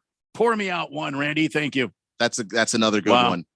Ben Simmons. Because I think the guys that are where injuries are not their problem, it's all what's going on upstairs. I think those guys are worse than the injury guys, because the injury guys, to a degree, can't help it. You know, Greg Oden can't help it. Zion can't help it. Ben Simmons is so far inside his own head. The poor guy's never coming back out again. Yeah. Like, teams leave him open on purpose because they know he won't shoot and or can't shoot. Jagdog says, worst draft pick ever, Anthony Bennett, #1 overall. Oh, my God. And the thing is, what makes Anthony Bennett real bad is that, like, everybody in the league saw it coming. He was not good. At no point should Anthony Bennett have been the #1 pick. That was a bad draft, though. That was a bad class. Boomer Sooner says, good day, Randy. Can I have a beer? Yeah. Yeah, absolutely. Let me pour it out for you here. Dude averaged like 4 points a game his whole career. 1107, which may be a new texter here. Let me Let me bring it up here. Yep. We have a new texter here, 1107. Says, good luck to Jonathan Gannon. Over-under is 2 years before the Bidwells cut him. Well, he's got a 5-year contract. I realize you're putting money down there, 1107, on the fact that he's probably gone in 2 years. I don't think so. Because, and I'll tell you why. I don't think that the Bidwells have the money to go through this again. Remember, they paid Steve Keim, and they paid Cliff Kingsbury. They extended those guys out. They've got all that money to shill out to those two guys. Steve Keim doesn't even have to find another job. He's set. He's done. He's just working on his health, and I wish him all the best. But I mean, Kingsbury. He didn't deserve that extension. Why the hell did they give it to him? Who knows? The guess is Kingsbury's agent and Kyler's agent, same guy, Eric Burkhart. CK says contract doesn't matter. Zion played and showed his dominance when he has played. Odin was hot garbage from the start. See, I disagree with that though. Like when Odin played, it was impressive. He just played even less than Zion did. Waldo says Zion has performed when he's been able to be on the court. Greg provided next to nothing when he was on the court. Blissful Hayes says, is Sam Bowie related to Baba Booey? What show do you think this is? Well, we are not a satellite show. Hefty Lefty says Portland also lost Brandon Roy to injuries. He was on a sky-high trajectory. Healthy Greg Oden and Brandon Roy's going down as the biggest what if. Grant Hill and Tracy McGrady, Orlando Magic. That sucks. T-Mac and Grant Hill, they were a bust. I don't think they were a bust. I don't think you can't say that about T-Mac. Grant Hill, to a degree, just because Grant Hill had the injuries, and Grant Hill could have been so much better than what his career was. But Grant still could play. I don't know. I'm not convinced that Grant Hill's a bust. Because not everybody that doesn't pan out is a bust. And I think that, his career wasn't what it should have been, though. I'll agree with that. Kiss to Cook says, biggest bust in basketball. My first choice would be Bobby Hurley. But now that I think about it, Len Bias. That's rough. That is rough. Why would Bobby Hurley even make this list? I don't know. We're talking about NBA. I don't know. Busts? No. I think you've got to be.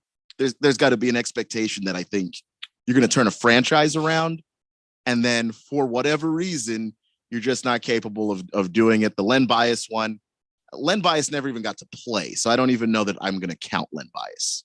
Sunsbot says Cardinal fans need to go on an Aaron Rodgers dark retreat before the start of next season.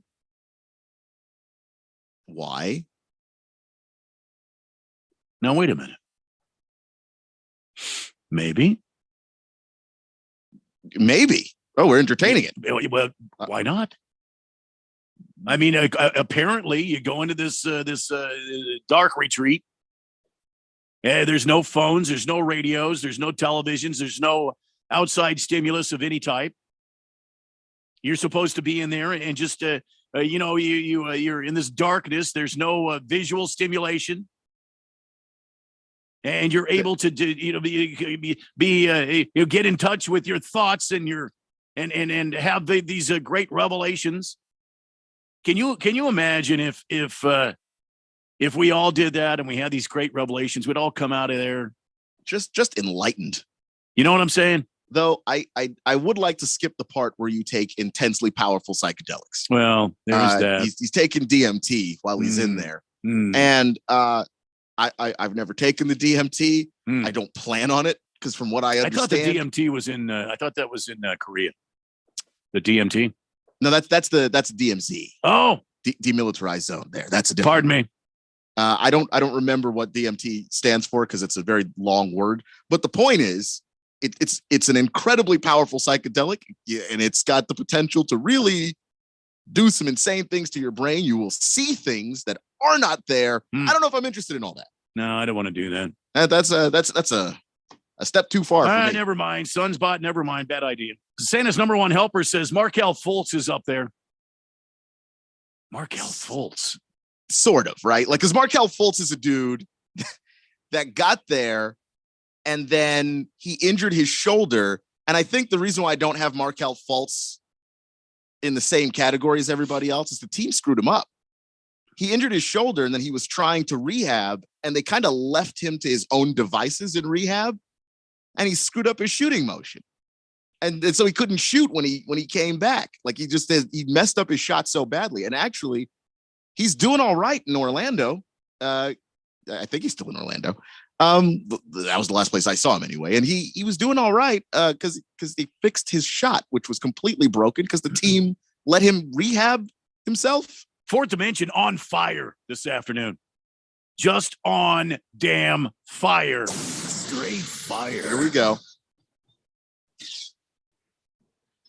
On fire. CK says, you want proof about Willow Murray? Flores came out and said a gut feeling is the reason he turned down the Cardinals job. Or I'm sorry, let me read it correctly. You want proof about Willow Murray? Flores came out and said he had a gut feeling is the reason that he turned down the Cardinals job. It was all caps. I had to read it like that. Jagdog says, Randy, Mike Zimmer, your next defensive coordinator? We better check that. Mike Zimmer is actually on Dion's staff at Colorado, though. So he's all taking I knew there was something I didn't think about. So Zimmer's out. Fish Tank, Christian Laettner. Did anybody Christian Laettner, the biggest bust in NBA history? You got to have the expectations of being a great one. Did anybody think Christian Laettner was going to be like a dominant NBA guy? No, he was great in college, though.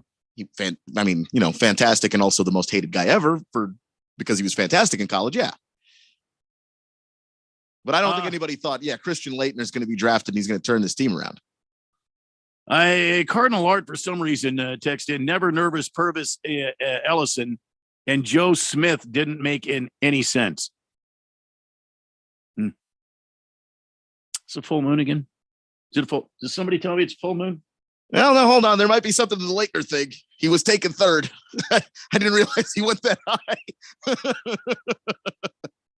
high. Does anybody remember Michael Olowokandi? No. When the Clippers drafted him? Oh my God. No. That was another guy where it was just he had a misdiagnosis and a bad surgery and stuff, and like that just completely destroyed. He already was underachieving, and then after that, that just killed his career. Colts Van Dan says, Greg Olden, huge bust. Yes, we've been talking about that, but hey, I know you probably just tuned in. So yeah, thank you for the input, Colts Van Dan. Michael Jordan, by the way, responsible for another draft bust. Adam Morrison with the Bobcats. Oh yeah, Adam Morrison. Yeah, yeah. Heavy Metal Maniacs, one of the biggest busts of all time. Adam Morrison. Sorry, I didn't read that. Heavy Metal Maniacs.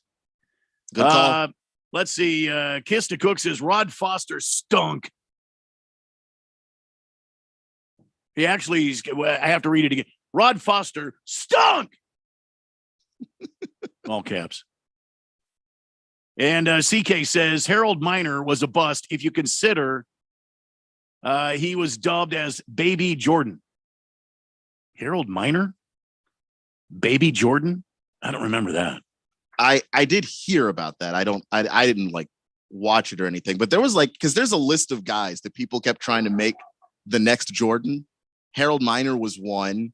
Grant Hill, oddly enough, since we mentioned him before, was another one. Like they kept trying to go next Jordan, and every time it just wouldn't work out for a variety of reasons. And he's definitely one where he had like a great season, and people thought, oh boy, here comes Harold Miner. He's going to be, the next Michael Jordan. Then Jordan punked him, and he kind of just wasn't the same after that. Speaking of MJ, this from Charlotte, North Carolina today, six-time NBA champion Michael Jordan celebrating his 60th birthday on Friday by making a $10 million donation to Make-A-Wish. Largest donation ever received from an individual in the organization's 43-year history. Jordan's hope is that his decision to celebrate his birthday by donating donating to Make-A-Wish will inspire others to help fulfill the wishes of kids still waiting for their wishes to come true.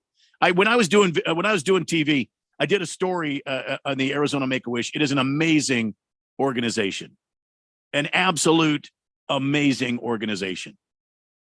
And boy, you talk about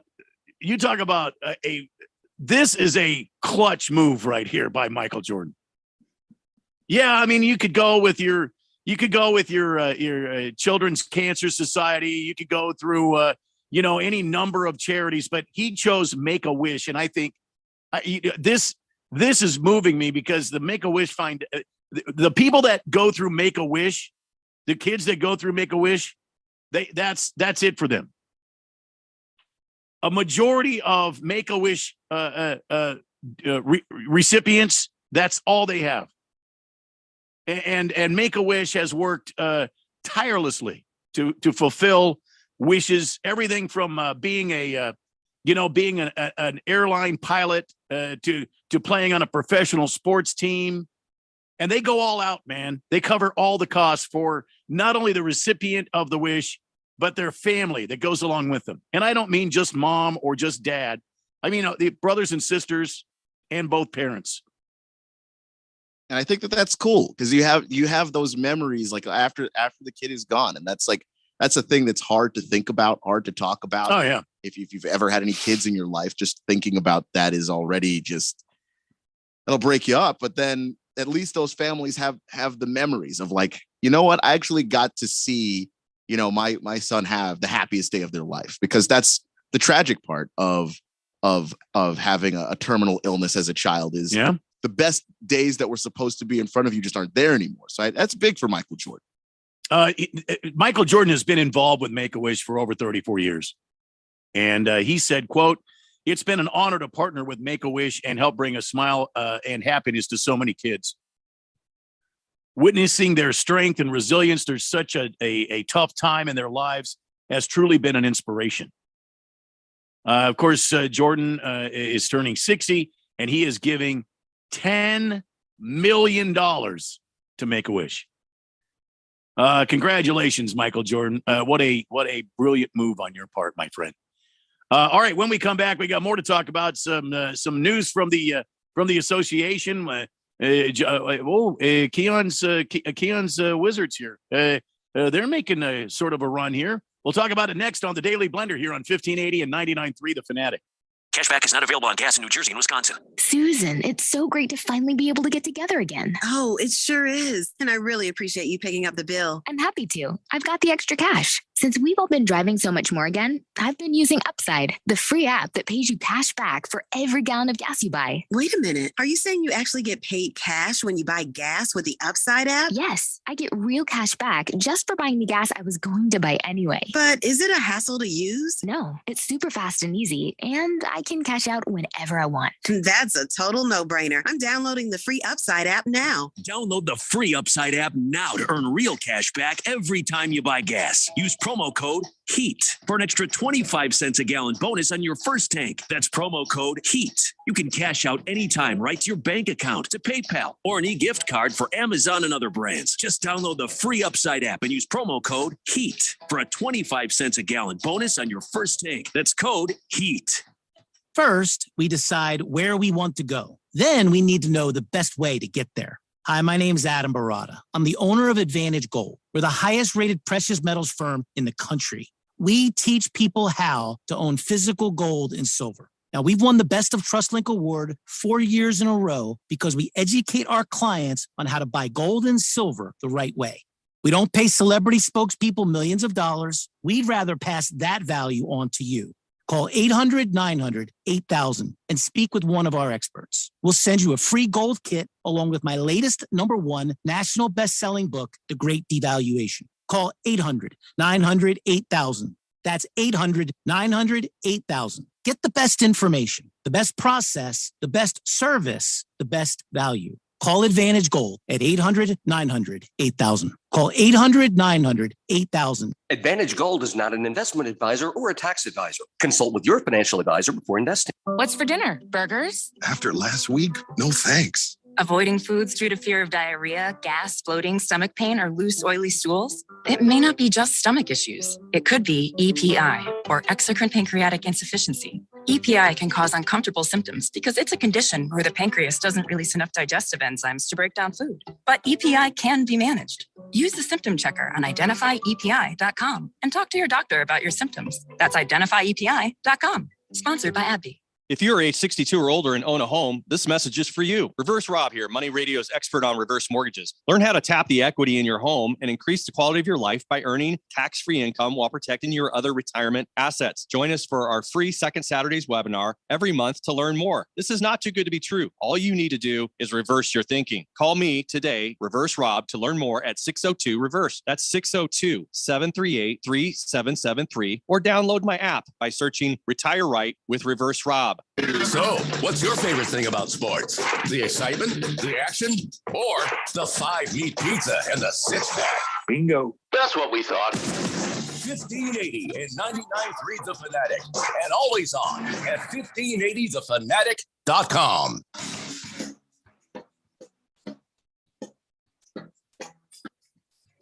Remember, fourth dimension here on the Daily Blender on 1580 99.3 The Fanatic. We're giving away a couple of tickets to ASU Colorado for tomorrow night. Simply text in at 888-368-1580 and just say, I want them tickets.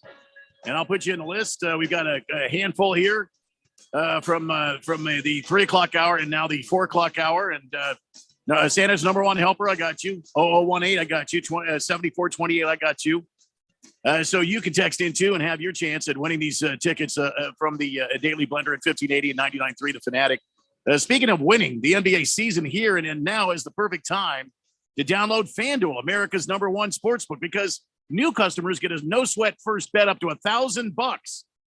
That's bonus bets back if your first bet doesn't win. Just download the FanDuel Sportsbook app. Safe, secure, super easy to use.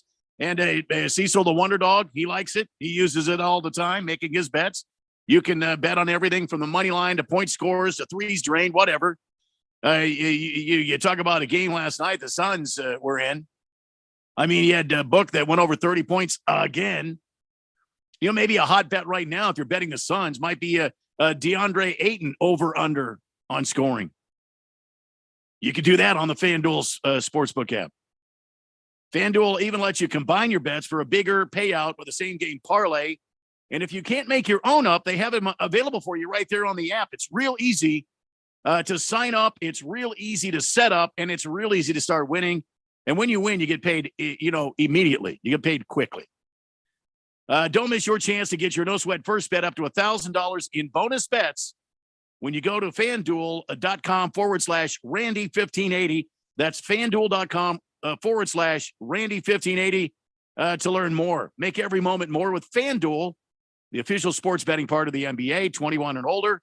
Present in Arizona. First online real money wager only. $10 first deposit required. Refund issued as non-withdrawable bonus bets that expire in 14 days. Restrictions apply. See terms at FanDuel.com /sportsbook. Gambling problem? Call 1-800-NEXT-STEP or text NEXT STEP to 53342.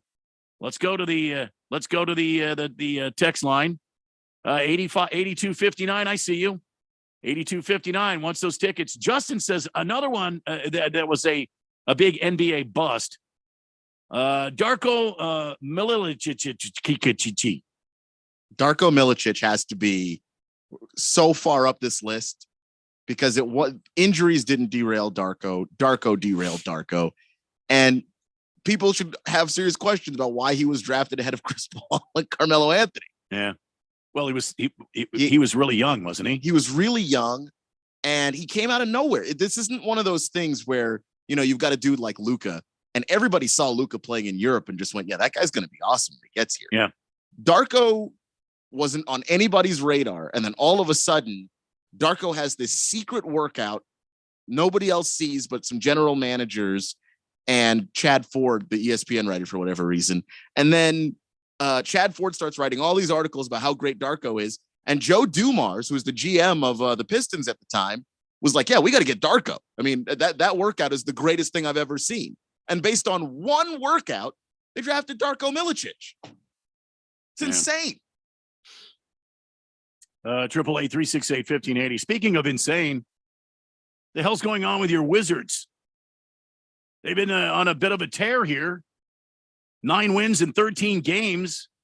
They beat the Blazers last night, even with their Dame time.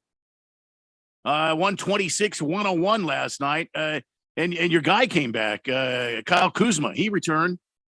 He's been out for 4 games due to a sprained left ankle. It looked like that was what they needed. He put in 21 points, finished the game with 33 points total, shooting 11 for 20 overall, 6 for 10 from the three-point land, including one from 54 feet to end the third quarter. I mean, your Washington Wizards, 9 of their last 13. Keon, you got to be feeling good about this. I am. And I tried to mention it to Jeffrey, but he just laughs at me because he knows what the Wizards were. And so that's the only thing that he'll think about. But like, the Wizards are actually a good basketball team. Not great.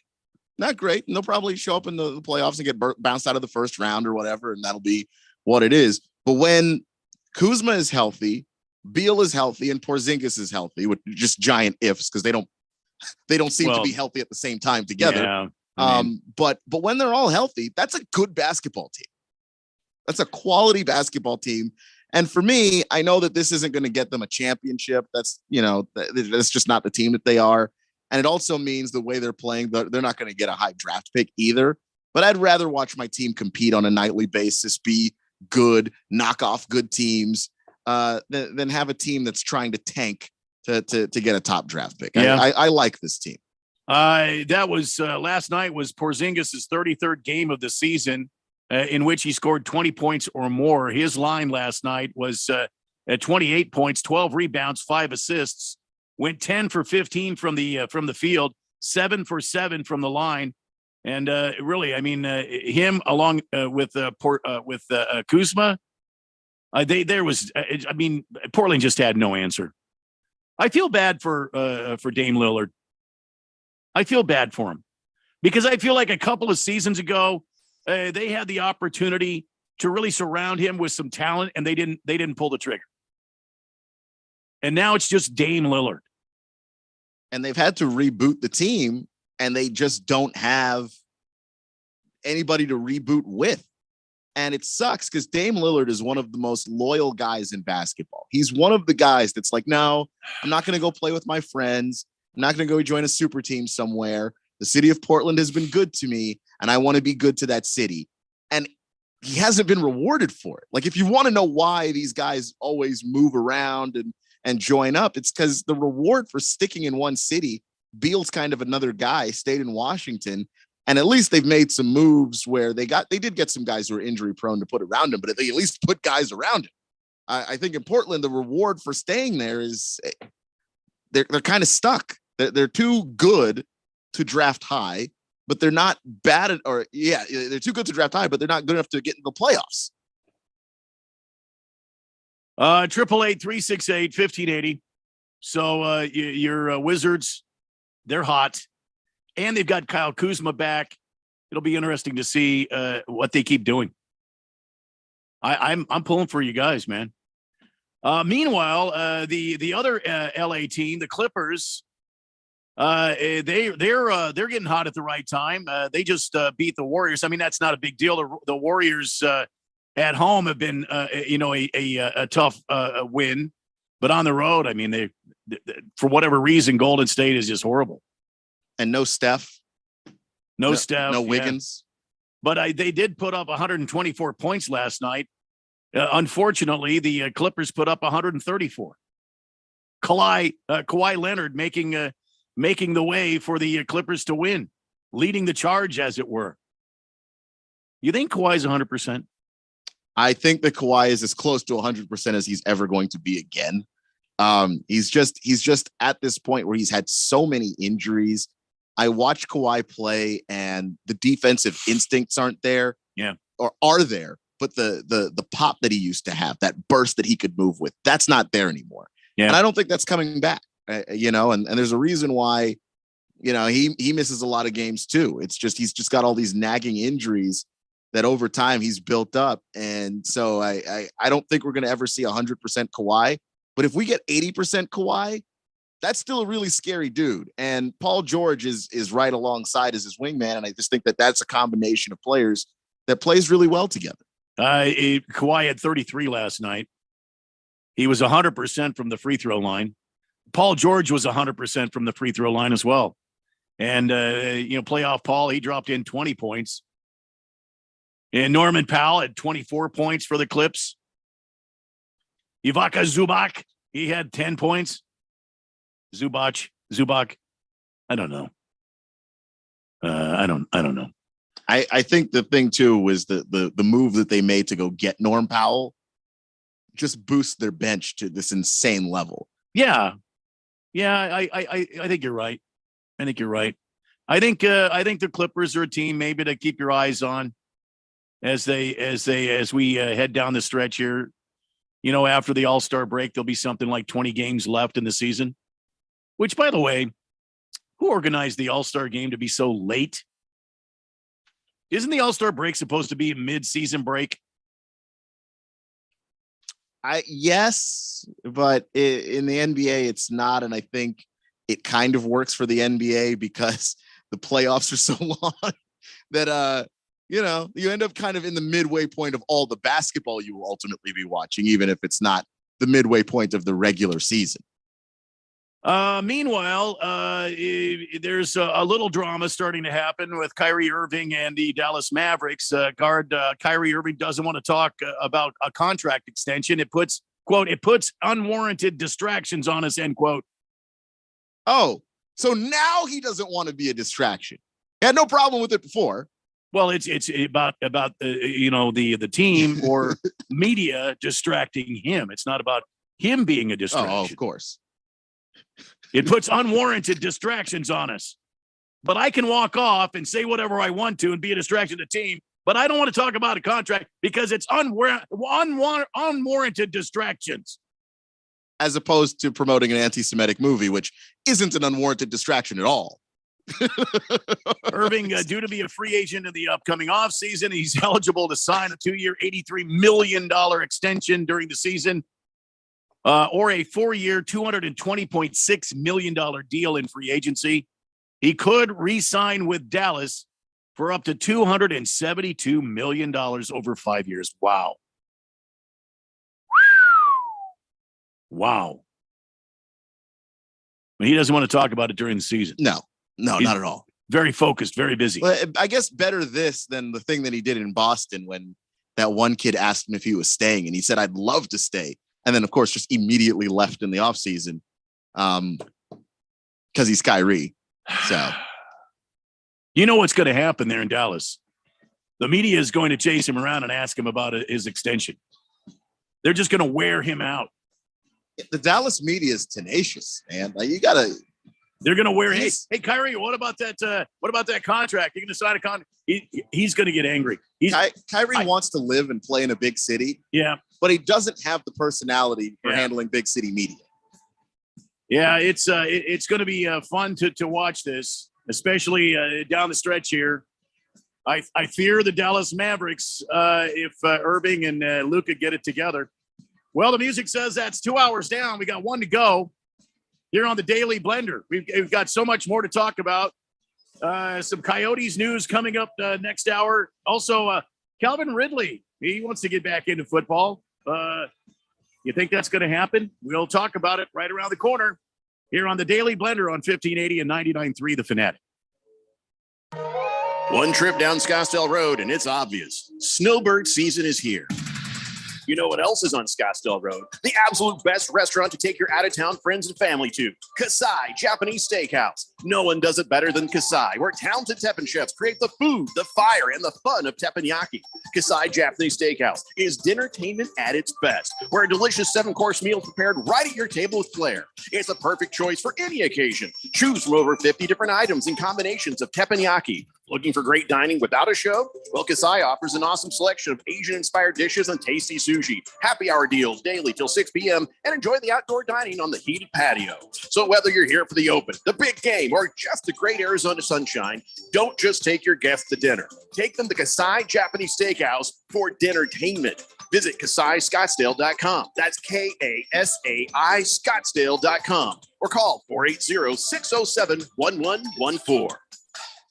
Cashback is not available on gas in New Jersey and Wisconsin. Susan, it's so great to finally be able to get together again. Oh, it sure is. And I really appreciate you picking up the bill. I'm happy to. I've got the extra cash. Since we've all been driving so much more again, I've been using Upside, the free app that pays you cash back for every gallon of gas you buy. Wait a minute. Are you saying you actually get paid cash when you buy gas with the Upside app? Yes, I get real cash back just for buying the gas I was going to buy anyway. But is it a hassle to use? No, it's super fast and easy, and I can cash out whenever I want. That's a total no-brainer. I'm downloading the free Upside app now. Download the free Upside app now to earn real cash back every time you buy gas. Use promo code HEAT for an extra 25 cents a gallon bonus on your first tank. That's promo code HEAT. You can cash out anytime right to your bank account, to PayPal, or an e-gift card for Amazon and other brands. Just download the free Upside app and use promo code HEAT for a 25 cents a gallon bonus on your first tank. That's code HEAT.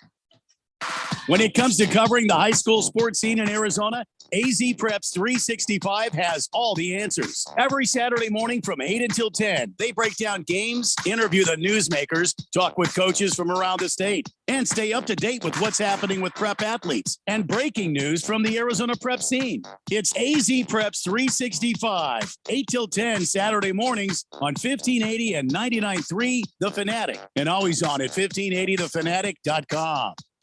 What's for dinner? Burgers? After last week, no thanks. Avoiding foods due to fear of diarrhea, gas, bloating, stomach pain, or loose, oily stools? It may not be just stomach issues. It could be EPI, or exocrine pancreatic insufficiency. EPI can cause uncomfortable symptoms because it's a condition where the pancreas doesn't release enough digestive enzymes to break down food. But EPI can be managed. Use the symptom checker on identifyepi.com and talk to your doctor about your symptoms. That's identifyepi.com. Sponsored by AbbVie.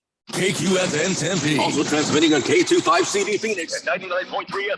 And K24EU Fountain Hills at 95.9 FM. It's time for the third hour. All right, people, settle down because it's time for what? Showtime. When does it start? Right now. 3, 2, 1. Let's get on with the show. Let's do it.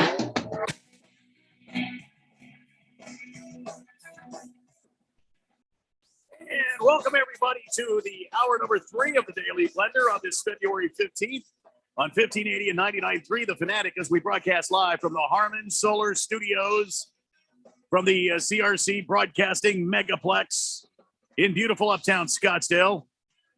You are texting in on the text line at 888-368-1580. Don't forget, text in to win. Say, I want those tickets. Got a couple of tickets we'll be raffling off, or not raffling. The hell am I talking about? At the end of the hour here, we'll announce the winner, but your chance to win by texting in 888-368-1580. I want them tickets. My name is Randy White, friends. Over there, that's the sexiest man in sports talk radio. That's Keon Rose. Jeffrey O'Brien is out. Let's go to the text line quickly here. Welcome, Hottie says, Kyrie is also out today, already injured, rolling my eyes. Yeah. But he's not often injured, though. I mean, he's pretty reliable. Yeah, as long as it's not a personal reason that he made up, Kyrie will be out there. I mean, he's not an injury-prone guy. That's not his physical history. And I hate to break the news to a lot of people, but most NBA players over the course of a season will be injured for some stretch of time. You're running miles at a time per game. You're getting hurt. Blissful Hayes says Dragon Bender as the number 4 pick. Worst Suns draft pick of all time. I totally forgot about Dragon Bender. Completely useless, by the way. Wow. Yeah. No, that wasn't a great pick. I don't think that he is in the running for greatest bust of all time, because there's some guys that are drafted 1 and 2 that busted. However, 4 is high enough that at least in Suns history, one of the worst picks. The 1524. Listen, I appreciate you listening. We got to get you a texter nickname.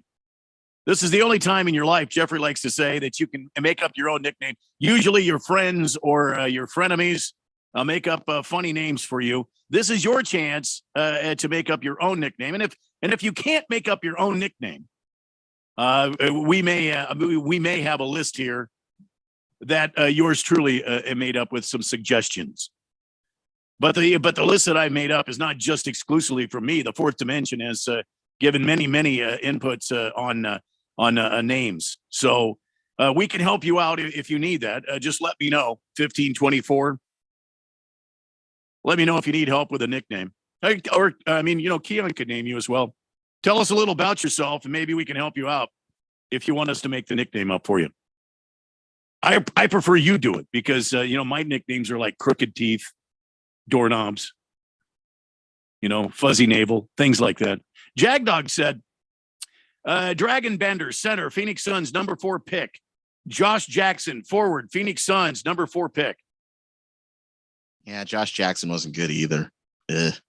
Just because he wasn't good, does that make him a bust? I mean, we're talking about Zion Williamson. Probably one of the most hyped athletes coming into basketball in quite some time. I mean, they were doing full documentaries. I think ESPN had a 30 for 30 on him before he even got in the damn NBA. I don't think that happened. But yeah, he did have a lot of hype, but that's not, it's what he did. It was hype based on what he did in college. It wasn't like they manufactured Zion hype out of thin air. He was amazing in college. Da, da, da. What if I told you a shoe never blew up like that before Zion did it? Da, da, da. And part of it is the hype surrounding him too was he played at Duke. I mean, you can't separate that. Played at a high level at Duke. Yeah. And so he's in the NBA and he's getting injured. The hype is not his fault. So I don't necessarily. I didn't say it was. I'm just saying the guy he came in one of the most hyped, guys to come into the league in quite some time, and he has been out of the lineup more than he has been on the floor. And I'm just saying that is what I'm saying. Is this one of the biggest busts of all time? Zion Williamson in the NBA. It sure looks like it to me. I just think that when you look at some of the other guys who have a similar story, they didn't do anything even when they played. Like I mentioned Michael Olowokandi earlier. The guy averaged like 4 points a game. Even when he played, he wasn't great. And then, of course, the injuries just didn't help anything. Or how about a guy like Jay Williams, who's really, really good broadcaster? But Jay Williams got into a motorcycle accident, I think his second year in the league, just destroyed his leg, and he was done. The Wiz says the whiplash watching the Pelicans this season has been pretty intense. I thought they were going to be the team to beat this year. Yeah, but without Zion, they're not. I'm just saying. And I like Zion. I think he's just a big kid, out there having fun when he does all this dunks and stuff. And he's got the Z like razored into the side of his hair. He's just out there having fun. He's just a big kid. And I feel bad for him. And even when he has played for the Pelicans, I've seen Zion do things I don't think I've seen very many people do. Well, is it impressive because he's such a big dude? Is that why? No, I mean, okay, yes, but I think part of it is the explosiveness is insane. I saw Zion go up to get a rebound. He went, got the ball, and landed. And before anybody else could jump again, Zion was already up in the air. And on top of that, the guy's smart. So it's not just all athleticism. He figures when to pass the ball. He knows that he's not the best shooter. So he waits for his moment in the offense. He knows when to cut. He doesn't need the ball all the time to be successful as a scorer. He has a high basketball IQ in addition to all this other stuff that makes him successful when he's playing. I think there's a lot of things to be impressed with. Yeah, I think he is an impressive player, and I think he's a good guy, and I think he's just a big kid out there having fun. I feel bad that he's getting injured, but I don't feel that bad. The guy's he's going to make $231 million, and he's not playing every game. If I'm a team paying a guy $231 million to sit on the bench or to rehab all of these injuries all the time, $231 million.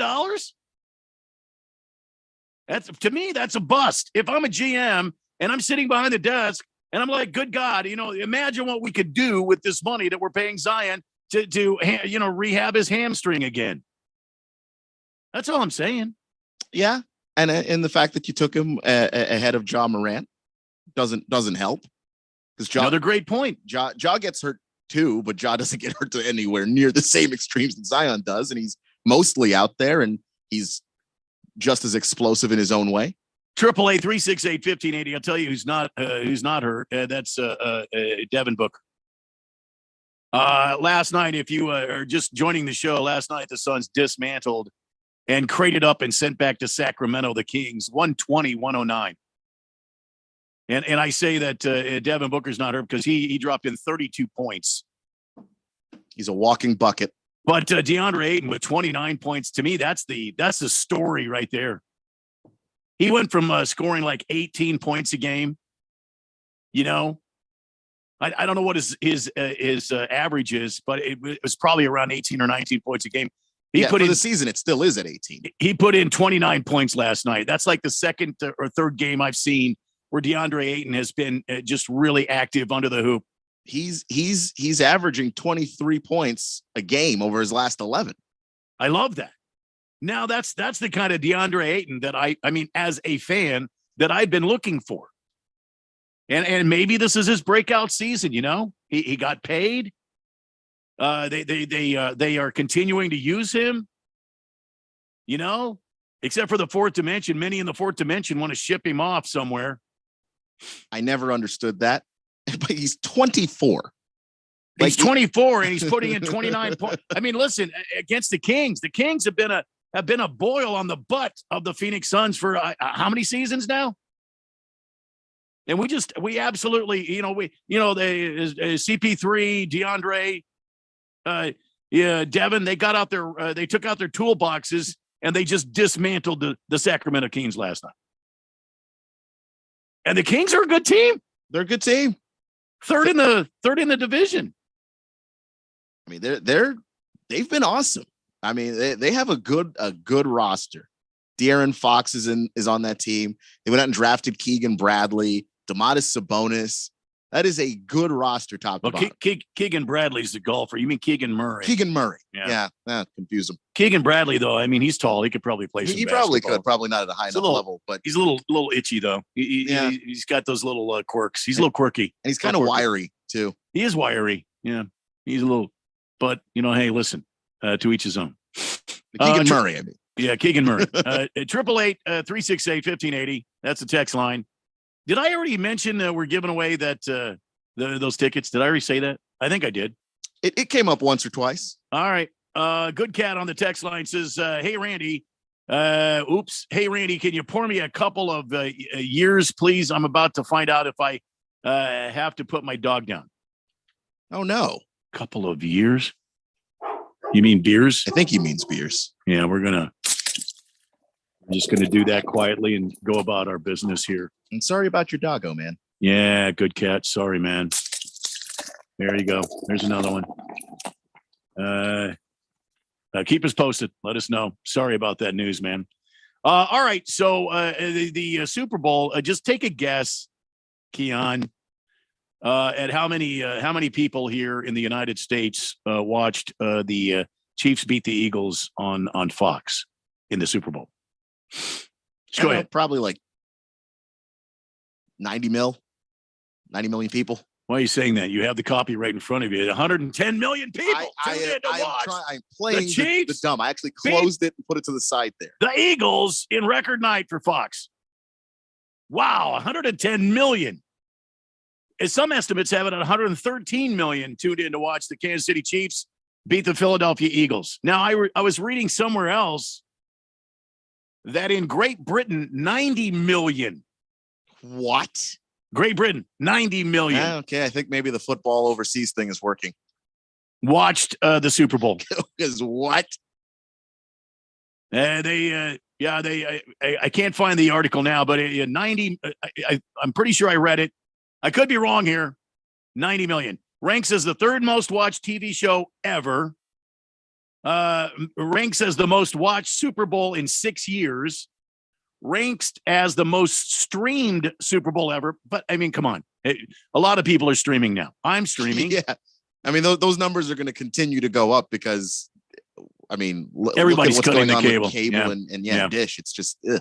And it is the most streamed event in Fox Sports history. 113 million viewers. Damn. That is a giant number. I think this was a particularly compelling Super Bowl too. It would have been more if Kevin Burkhardt wasn't so smarmy.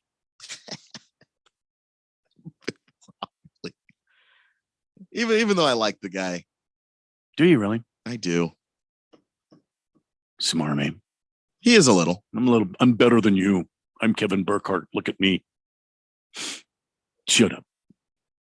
I didn't see Rihanna's halftime show. I stepped outside and Miss Kim and I were just kind of visiting out on the back patio, and I was enjoying a nice cigar. I think it was a Oliva a Master Blend. I love those. Those are great sticks. Of course, Rihanna's halftime show beat the game's ratings, though. The performance of Rihanna at the halftime there drew an average of 118.7 million viewers across all platforms, which made it the second most watched halftime show on record. Guess what was number one? Prince. Again, you have the copy right in front of you. Only Katy Perry's halftime show in 2015 drew better numbers. I am not looking at it so that we can have an actually organic conversation. I'm give you the links to these stories, man. I know you do, but for this, I put it to the side because I wanted to actually be surprised by what we were talking about. What am I going to do with you, man? If you're going to ask me to guess something and I'm not actually guessing, what are we doing? It's a no-win situation for you. I know. Because if I say it perfectly, then it's going to be like, well, you only know that because I gave you the copy, which is true. Yeah. Let's see. Bruno Baller says if almost 100 million people watch the Super Bowl in the United States, then what did the other 200 million do? They didn't watch the Super Bowl. I don't know. Watch something else. Turned on Netflix and watched a show they liked. Everybody doesn't love football. Big George says Kevin Burkhardt is okay. No, he's smarmy. He's really smarmy. Kevin Burkhardt is okay, but the star of the show is Greg Olson. Fox better keep him in the booth as their A-team because Tom Brady is not going to match his energy and personality. Tom Brady has the personality of milk toast. Don't you mean avocado toast, Big George? He can't drink milk. He'll break out in hives. Hook'em Hottie says, I had a cigar at halftime, too. I saw the halftime online later, but one of my favorites, but a lot of people liked it. Not one of my favorites, but a lot of people watched it. Okay. All right. Colts fan Dan says, as soon as it stops spinning here, God, I've got to get a new computer. Colts fan Dan says something about Michael Strahan and Demir Hamlin. Well, we're going to move on. I'll come back to you, Colts fan Dan. I won't leave you alone. 113 million estimated viewers. I mean, that's crazy to me. And you're right. What were the other 200 million in the country doing? Well, they might have been watching Puppy Bowl. Is that on at the same time? Oh, yeah. I may or may not have put that on, but another smarmy announcer was on Puppy Bowl, and that's Steve Levy. Levy was on the Puppy Bowl? Oh, yeah. He was calling the Puppy Bowl. To me, and I maybe Maybe you think differently. I don't think there's anyone in broadcasting more smarmy than Steve. No, Levy. I agree with you. Oh my God. Levy 1, Burkhart 2. What happened to the nice guys? They're all dying. What happened to the nice guys? Vin Scully, greatest guy. I could listen to him. Some people, somebody one time told him he could read a grocery list and make it sound so great. And he read it on the air. Vin Scully, ladies and gentlemen, gone too soon. Let me see if I can find the grocery list there. It's one of my favorite things. Oh, yeah. And made it sound great. Just 100%. One of my favorite things that ever happened. Yeah, because I mean, he had a way of talking, and I think the best broadcasters are just like this. The dude's smart, but the way he talked to you, he made you feel smart by listening to him. Oh, yes. As Absolutely. opposed to Levy, where it doesn't matter how smart you are. You could be a neuroscientist. Yeah. You listen to Steve Levy, you feel like you're the idiot for having listened to him. I don't know how you could manage to do that with the English language, but alas, he found a way to do it.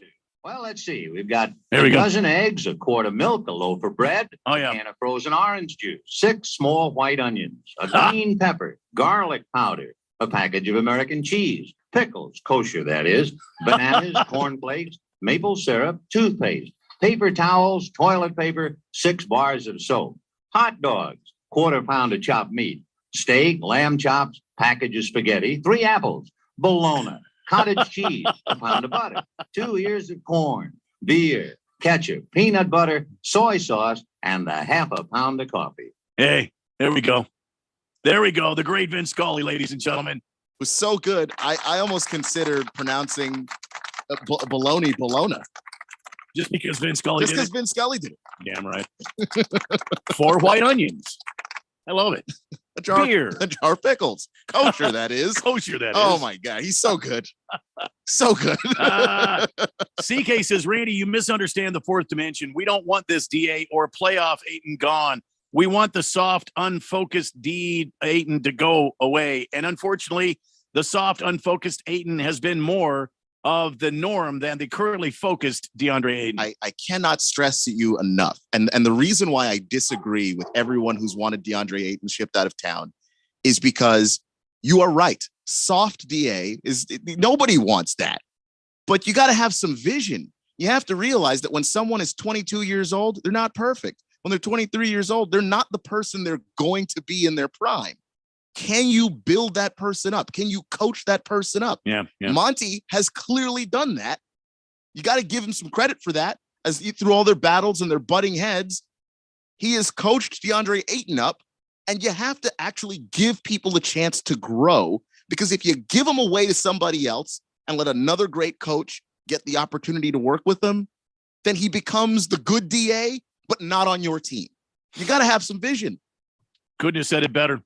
All right, listen, we got to take a break. When we come back, more of your texts at 888-368-1580. Don't forget, we're giving away this hour 2 tickets to ASU Colorado. Text in, I want them tickets, at 888-368-1580. It's the Daily Blender on 1580 and 99.3, The Fanatic.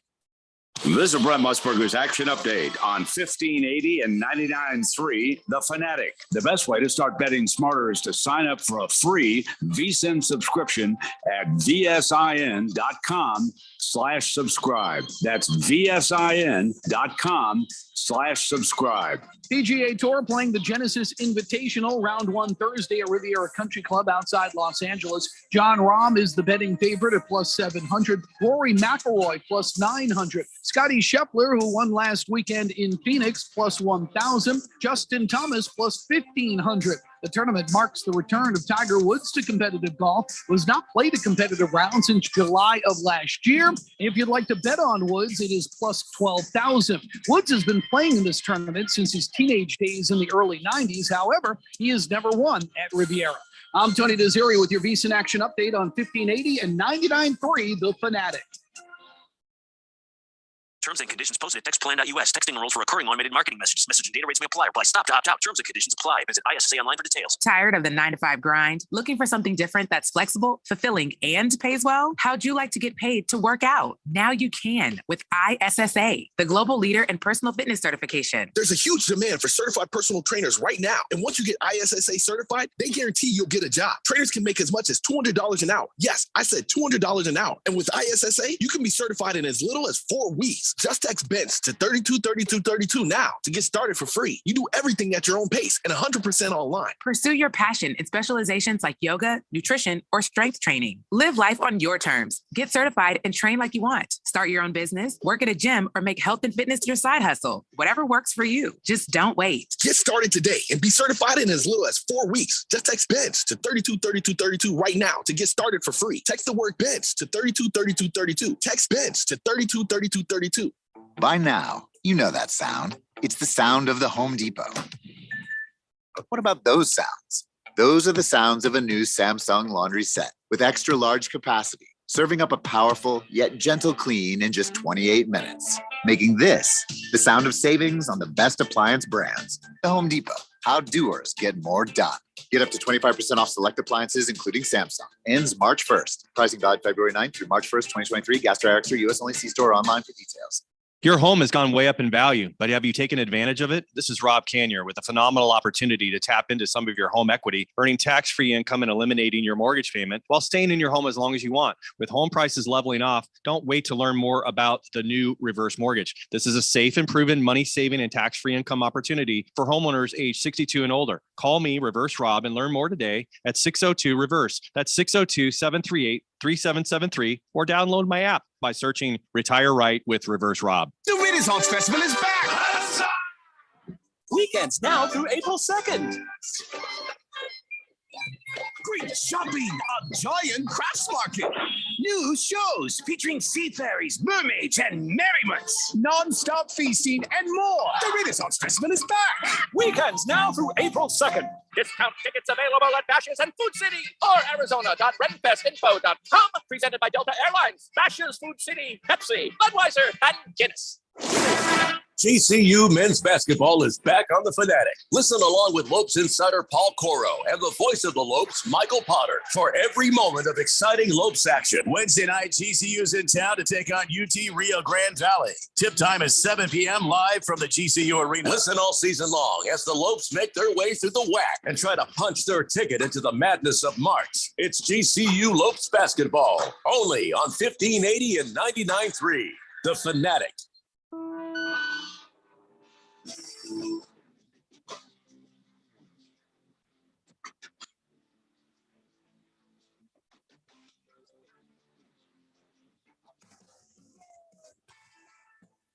Yeah, it's Wednesday. This is the Daily Blender. You're in the right place. Just relax for a few minutes. We're going till 6 o'clock tonight. Don't forget tonight, yes, GCU, UT Rio Grande Valley 6:45.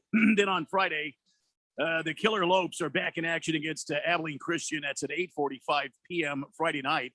Saturday, Seton Hall travels to take on UConn. That's at 10 a.m. Saturday morning. Baylor at Kansas in the afternoon at 1:45.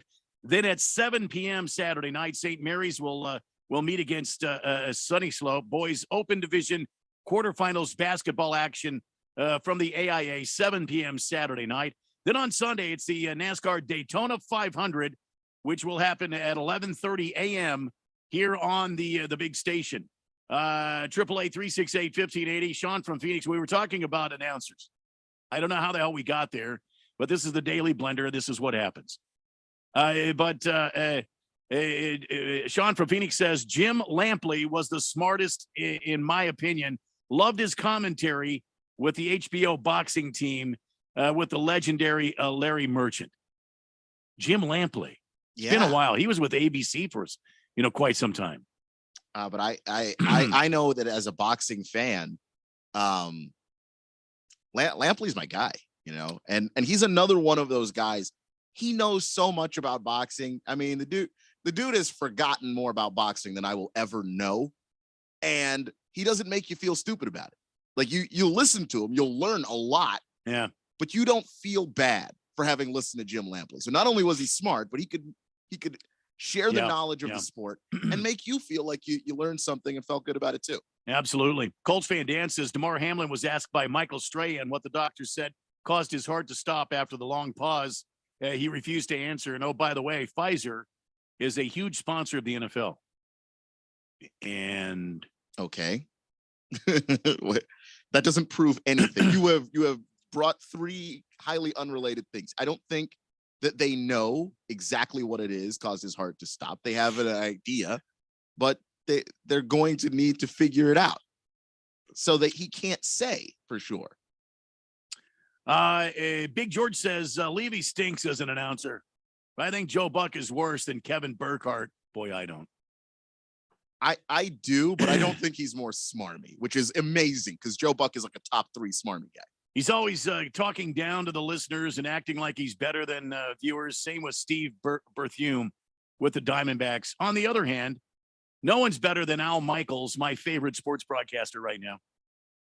You think that Joe Buck is talking down to the viewer?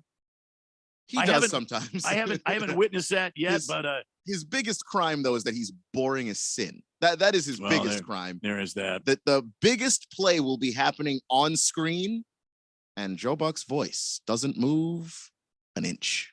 And there goes Patrick Mahomes. Joe Buck was calling a game with Aikman, not this season, but the season before when they were on Fox doing the NFL stuff. And it was a Cardinals game. And I'll never forget the play because it was an amazing play. I don't remember exactly who the player was, but he bobbled his catch around, pinned the ball on another dude's helmet, and made the catch to pick up the first down. It was just an incredible play. Mm. And you couldn't tell to hear Joe Buck call it. Huh. You couldn't tell his voice. Well, you think Buck is boring. Boy, Steve Berthume, you'll give him a run for his money. Oh my God. I don't think I've listened to too much of him, but oh my God. It just absolutely. But an absolutely giant game-breaking moment will be happening on screen, and he just takes you out of it because he's not excited. It doesn't even sound like he wants to be there. Cardinal Art says, Randy and Keon, old Bert Sugar was damn great on boxing. Yeah, he was. Bert Sugar was damn great on boxing. I remember him. For some reason, the 8758 is showing me some pictures of shoes. A pair of kicks I did for Lugent's Dort, but early NBA entry. Love my Devils. Lou Dort? Yeah. He says he's got a pair of shoes here that he did for. Like you designed them? I don't know. I don't see the design on them, but congratulations. I like 8758. You're another one that needs we need to get you a texter nickname, please. New texter today. New texter today. Yeah. And then take another 5728. Or I'm sorry, 8758. That's my dyslexia coming out. And he 8758. I want those ticks. All right, I got you in the drawing. Hook'em Hottie said, you guys joked about Dallas media, but I was fortunate enough. Where did it go?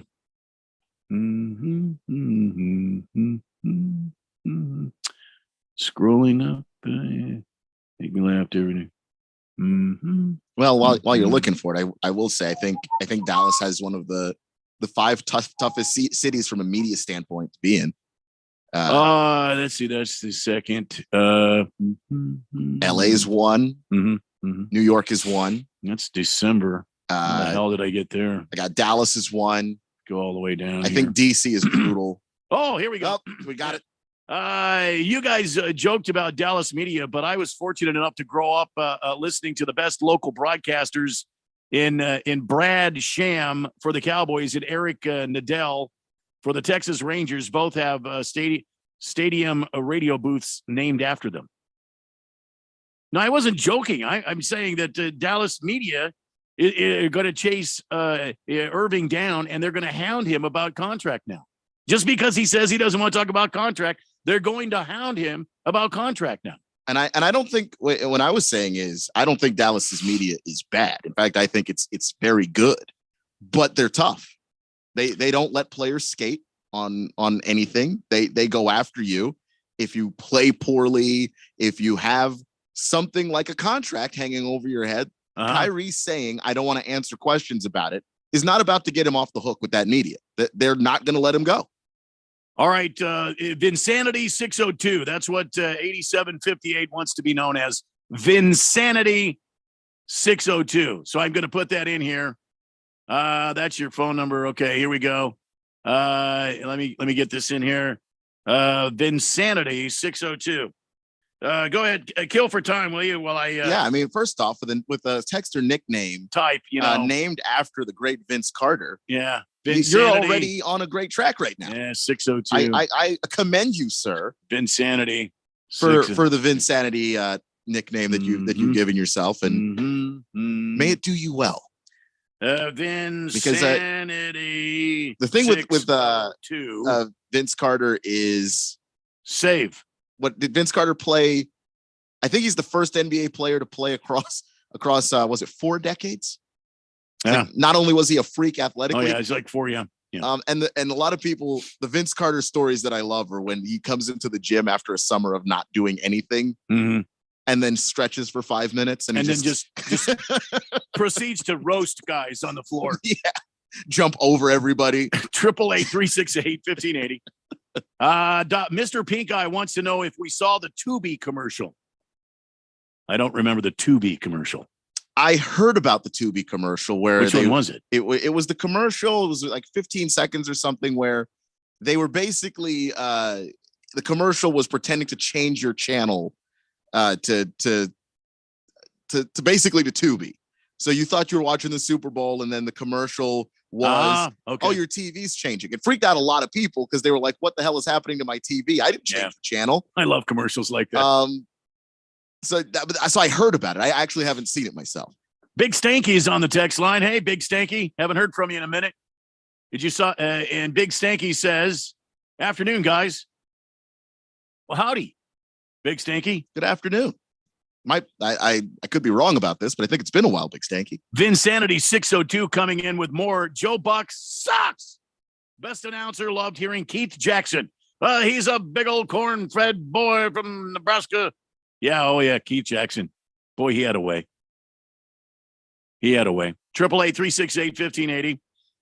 Let's talk a little Yotes news here, because I don't know that everybody knows this, and Big George is probably going to become unhinged when he finds out that the Yotes are trying to trade Jacob Chychrun, the 24-year-old defender who's been a wonderful player for the Dogs on both ends of the ice.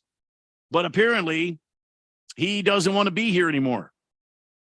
He's been on the trade block for the duration of the 22-23 season.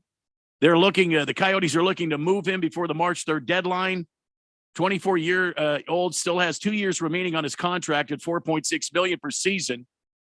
But he's made it clear he doesn't want to remain with the Coyotes long term.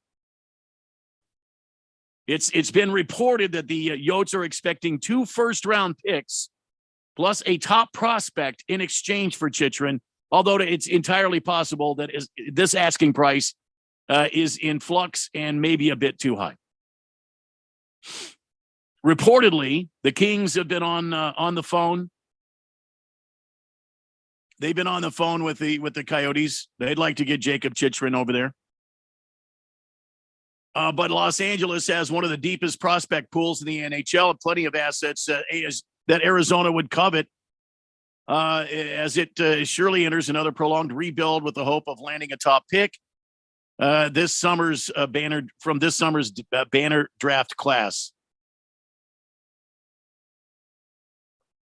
I don't know how to feel about this. Jacob Chychrun is one of those special players. He's a defender. He's a guy that logs a lot of minutes on the ice for the Coyotes.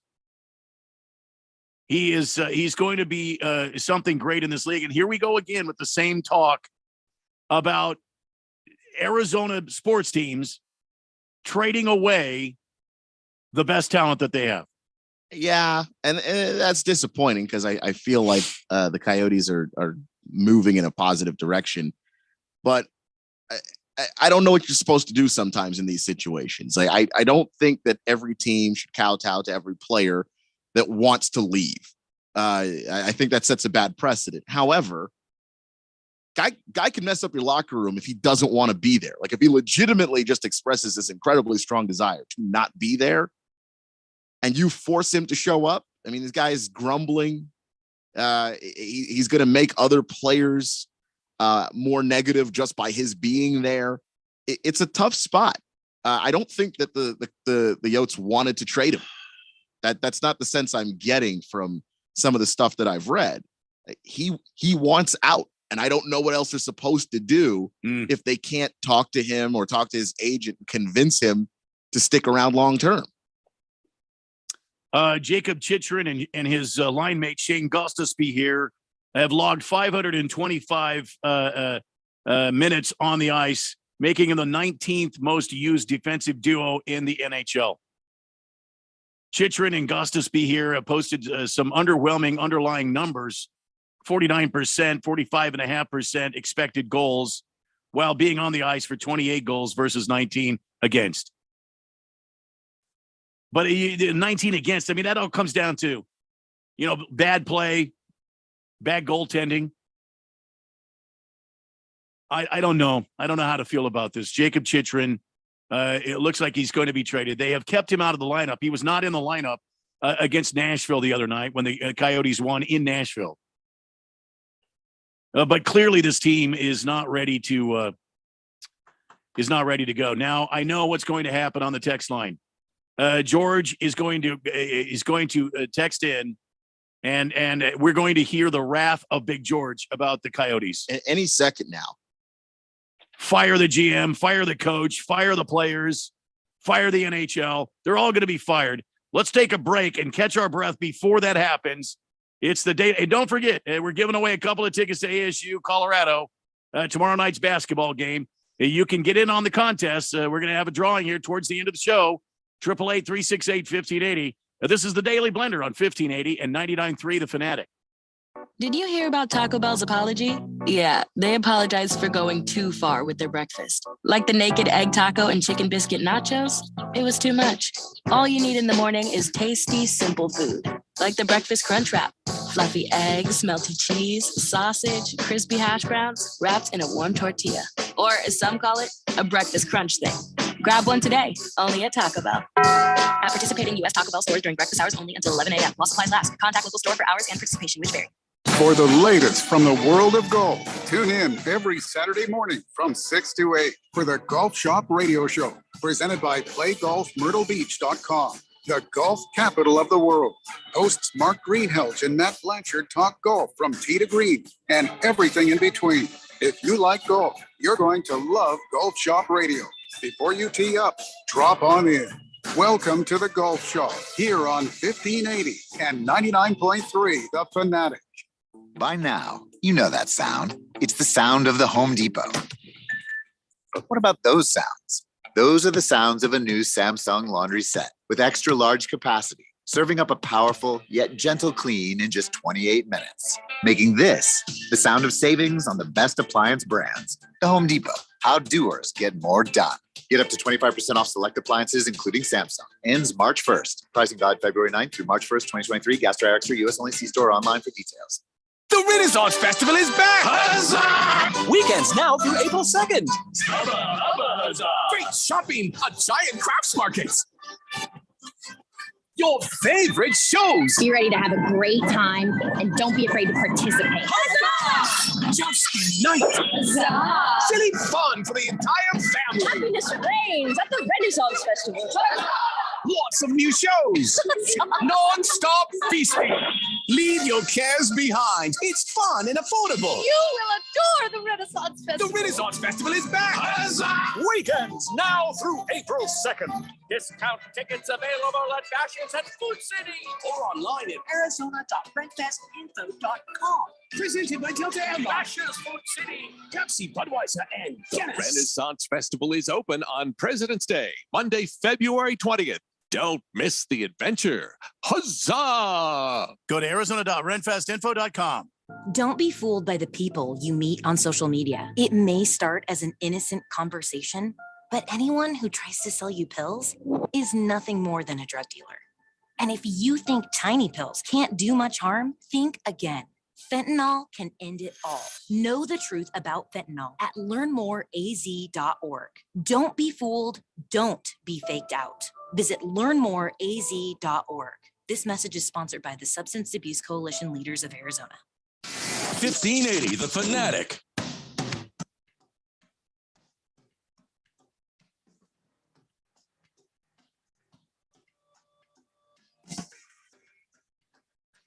Daily Blender here on this Wednesday, February 15th, as we roll on to 6 o'clock tonight. Short time left. The text line still open, as always, for the fourth dimension, 888-368-1580. There he is. There's Big George. Everybody hold your breath. Big George says on the text line, well, I love Jacob Chychrun as a player, and it's sad that he wants to be traded. He's one of our best players, but can you blame him? Bill Armstrong hasn't done much to improve this team. They're fourth worst team in the NHL. Sad news all around. I still say you got to be patient with Bill Armstrong. Bill Armstrong built the St. Louis Blues winning championship, Stanley Cup championship team. You've got to trust this. 2 seasons. That's all he's been here. 2 seasons. Yeah. So, and that's why I was nodding my head in agreement with everything Big George was saying right up until he hasn't done much to improve the team. Oh, yes, the hell he has. But it's all future and young guy stuff. Like it's about building a base so that you can continue to be successful, as opposed to what do you want him to do? Go out and make a bunch of trades, bring in a bunch of guys that are washed up, big names, has-beens, over-the-hill guys. You can't quickly build a team that can compete from where the Coyotes were before he got here.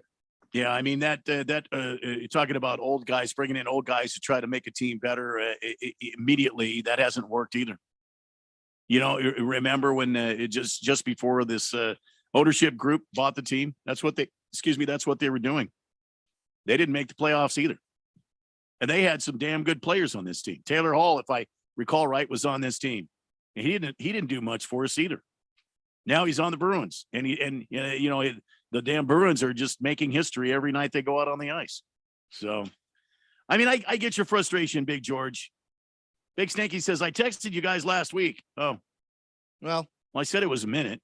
I said I could be mistaken. Vinsanity 602. Oh, I want those tickets, by the way. Okay, you're in. The 1090 is in on the tickets. And that is another new texter. 1090. Wow. What is that, 3 today? 1090. Remember, on the show, make your own texter nickname up.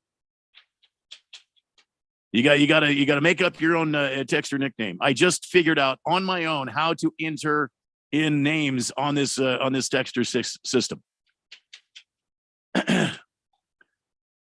Puts the lotion in the basket. Said, did someone say tickets? Yes, I've been saying it all day. Puts the lotion in the basket. ASU tickets tomorrow night, Colorado. Be there. Just say the word. I want those tickets, and I'll put you in the drawing. CK says, chill out, fourth dimension. The NHL takes at least 5 years for a rebuild. It's only been 2 under Bill Armstrong. And we all know how Bill Armstrong rolls too. He breaks down a team first before he starts putting it back together. So Year 1 wasn't going to be anything but the breakdown. That was what we expected. And year 2, does this team not look better than year 1? I think so. I think so too. So. I think they've had some time now together as a team. I think so. 888-368-1580. Bill's Josh Allen has come out and said congratulations to Patrick Mahomes. He's even said even more. Quote, you look at him statistically and what he's been able to do in his first 4 to 6 years in this league, it's kind of unmatched by anybody, end quote. They're the mantra of what you want to try to be and how you need to do it. Because again, they're just constantly in the AFC Championship game. He's been in 3 Super Bowls now. Got to find ways. It's a copycat league. You got to find ways to be like them, end quote. So says Josh Allen.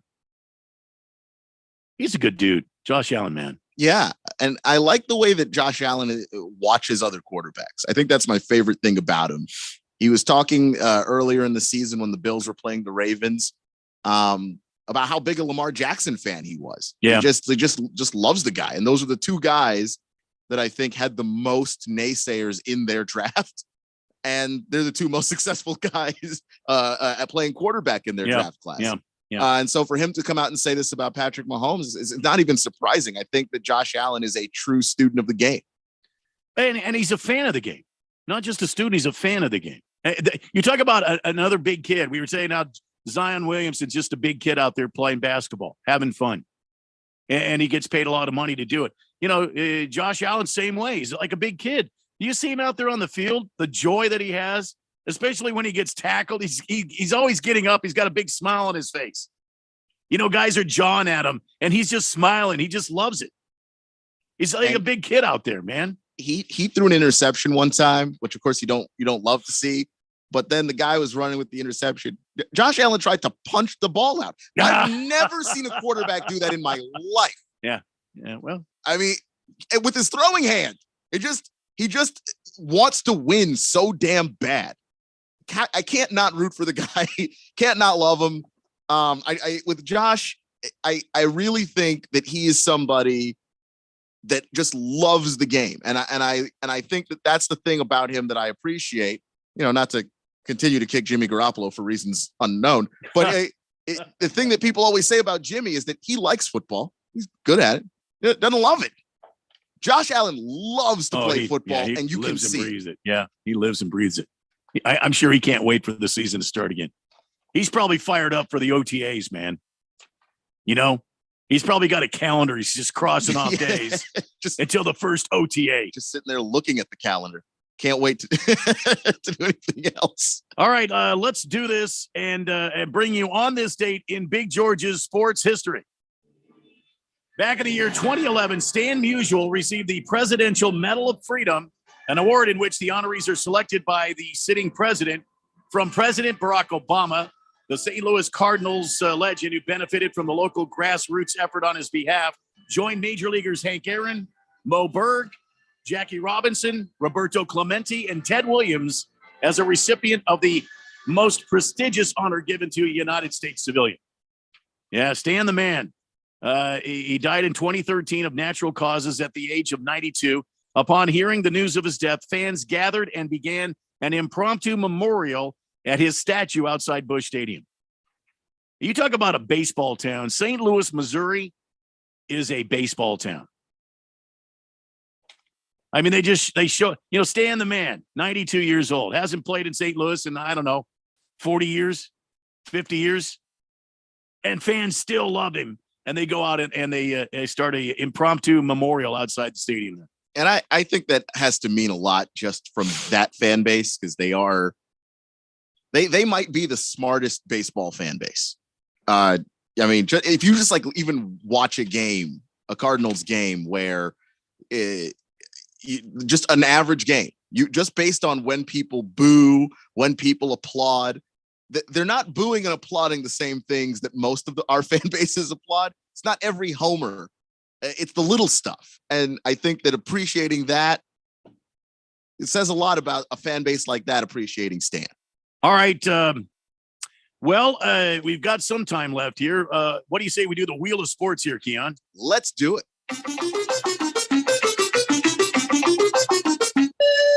Yes, Colorado. Bettors in Colorado are throwing ridiculous amounts of money down on table tennis. Bettors in Colorado are throwing down an insane amount of cash on table tennis. According to a recent revenue report, gamblers in the state dropped more than $6 million on the typically recreational sport. See, now it's not a real sport. Table tennis is not a real sport. Don't at me. We've done all the analysis on it. We've run all the numbers. We have a list somewhere. I wish we would post it somewhere on our website so you could go and see the Daily Blender list of what is a sport and what is not a sport. Mm-hmm. Table tennis, not a sport. It's more of a recreation, not a sport. Anyway, back to the story. That number ranks as one of the most highly bet upon areas among sports bettors in the Centennial State, and it has many on social media talking. I bet they are. The NBA is king with more than 142 million worth of tickets placed. That's quickly followed by 137 million bet on NFL, with both college football and basketball rounding out the top four. But after that, it gets interesting. Table tennis actually beats out both baseball and MMA, which is interesting as those were the only two sports to see players make a profit. Baseball makes a bit of sense as the season was coming to a close in November, but there were still World Series games to bet on. In all, more than $550 million was wagered in the sports books, but it's that outlier of ping pong that has people talking. I don't understand this. I have the solution. I know why this is happening. Why is this happening? It's Colorado, dude. They're all stoned. Okay, fair. That's fair. Okay, it's all starting to make sense. They think it's tennis. They think it's actual tennis. They're so bombed. They don't even realize it's ping pong. That's got to be the only reason. They're sitting there watching table tennis and going, "Huh, Novak Djokovic seems a little tall today." Right? Right? I didn't know Roger Federer was Asian, man. This is crazy. Because that doesn't make any sense. It's got to be it. I understand betting sports that people don't really watch because it's easier to get an edge against the sports book. But when you have enough people betting table tennis that it actually isn't even a good idea for you to bet table tennis anymore, what are you doing, Colorado, as a state? Roll another number, bro. Let's spin the wheel again. All right, this is a consumer report. If you have Canadian Goose jackets, listen up. Police have issued a warning after a string of armed robberies targeted at people wearing Canada Goose winter coats in Washington, D.C. There were at least 7 reported robberies of people wearing the popular luxury coats between December and February. Some of the robberies took place near George Washington University, prompting the campus to issue its own advisory. The price of these coats stolen ranged from $550 to nearly $1,500. Police are urging the public to stay vigilant. This is your city, man. Yeah, that sounds like it. It does sound like it. Boy, 7 robberies in a 3-month window, though, of specifically Canada Goose jackets. One of the victims told NBC News that she believed the robbers were trying to pull off her Canada Goose jacket, but they did not succeed. Well, it's cold. She probably had it zipped up. I don't know what they thought was going to happen there. Come on, man. Look, if people are getting robbed for Canada Goose jackets, I'm going to lie down on that for a little bit. Just maybe lay low, let the robberies pass, buy a North Face. I thought that when I saw this, I thought, no, there's no way. I didn't believe it either. Canada Goose jackets. People are pulling out weapons and stealing Canada Goose jackets in Washington, D.C. Dear God, stay away if you have Canada Goose jackets, or at least stay vigilant. Or wear a different jacket. It doesn't have to be Canada Goose. But it's DC and everybody's got to show off. And if you've got a $500 jacket, yeah, you're going to wear it. And yeah, you're going to also get robbed. I've never ceased to be amazed. All right, the winner of the tickets for ASU, Santa's #1 helper is the winner today. We'll be in touch with you. I need you to text in your email address, Santa's #1 helper. You're the winner of the 2 tickets, so we can send those out to you. And first and last name. First and last name and your email. And Keon will be in touch. That's it for the Wednesday edition of the Blender. We'll see you tomorrow. First, we decide where we want to go. Then we need to know the best way to get there. Hi, my name is Adam Barada. I'm the owner of Advantage Gold. We're the highest rated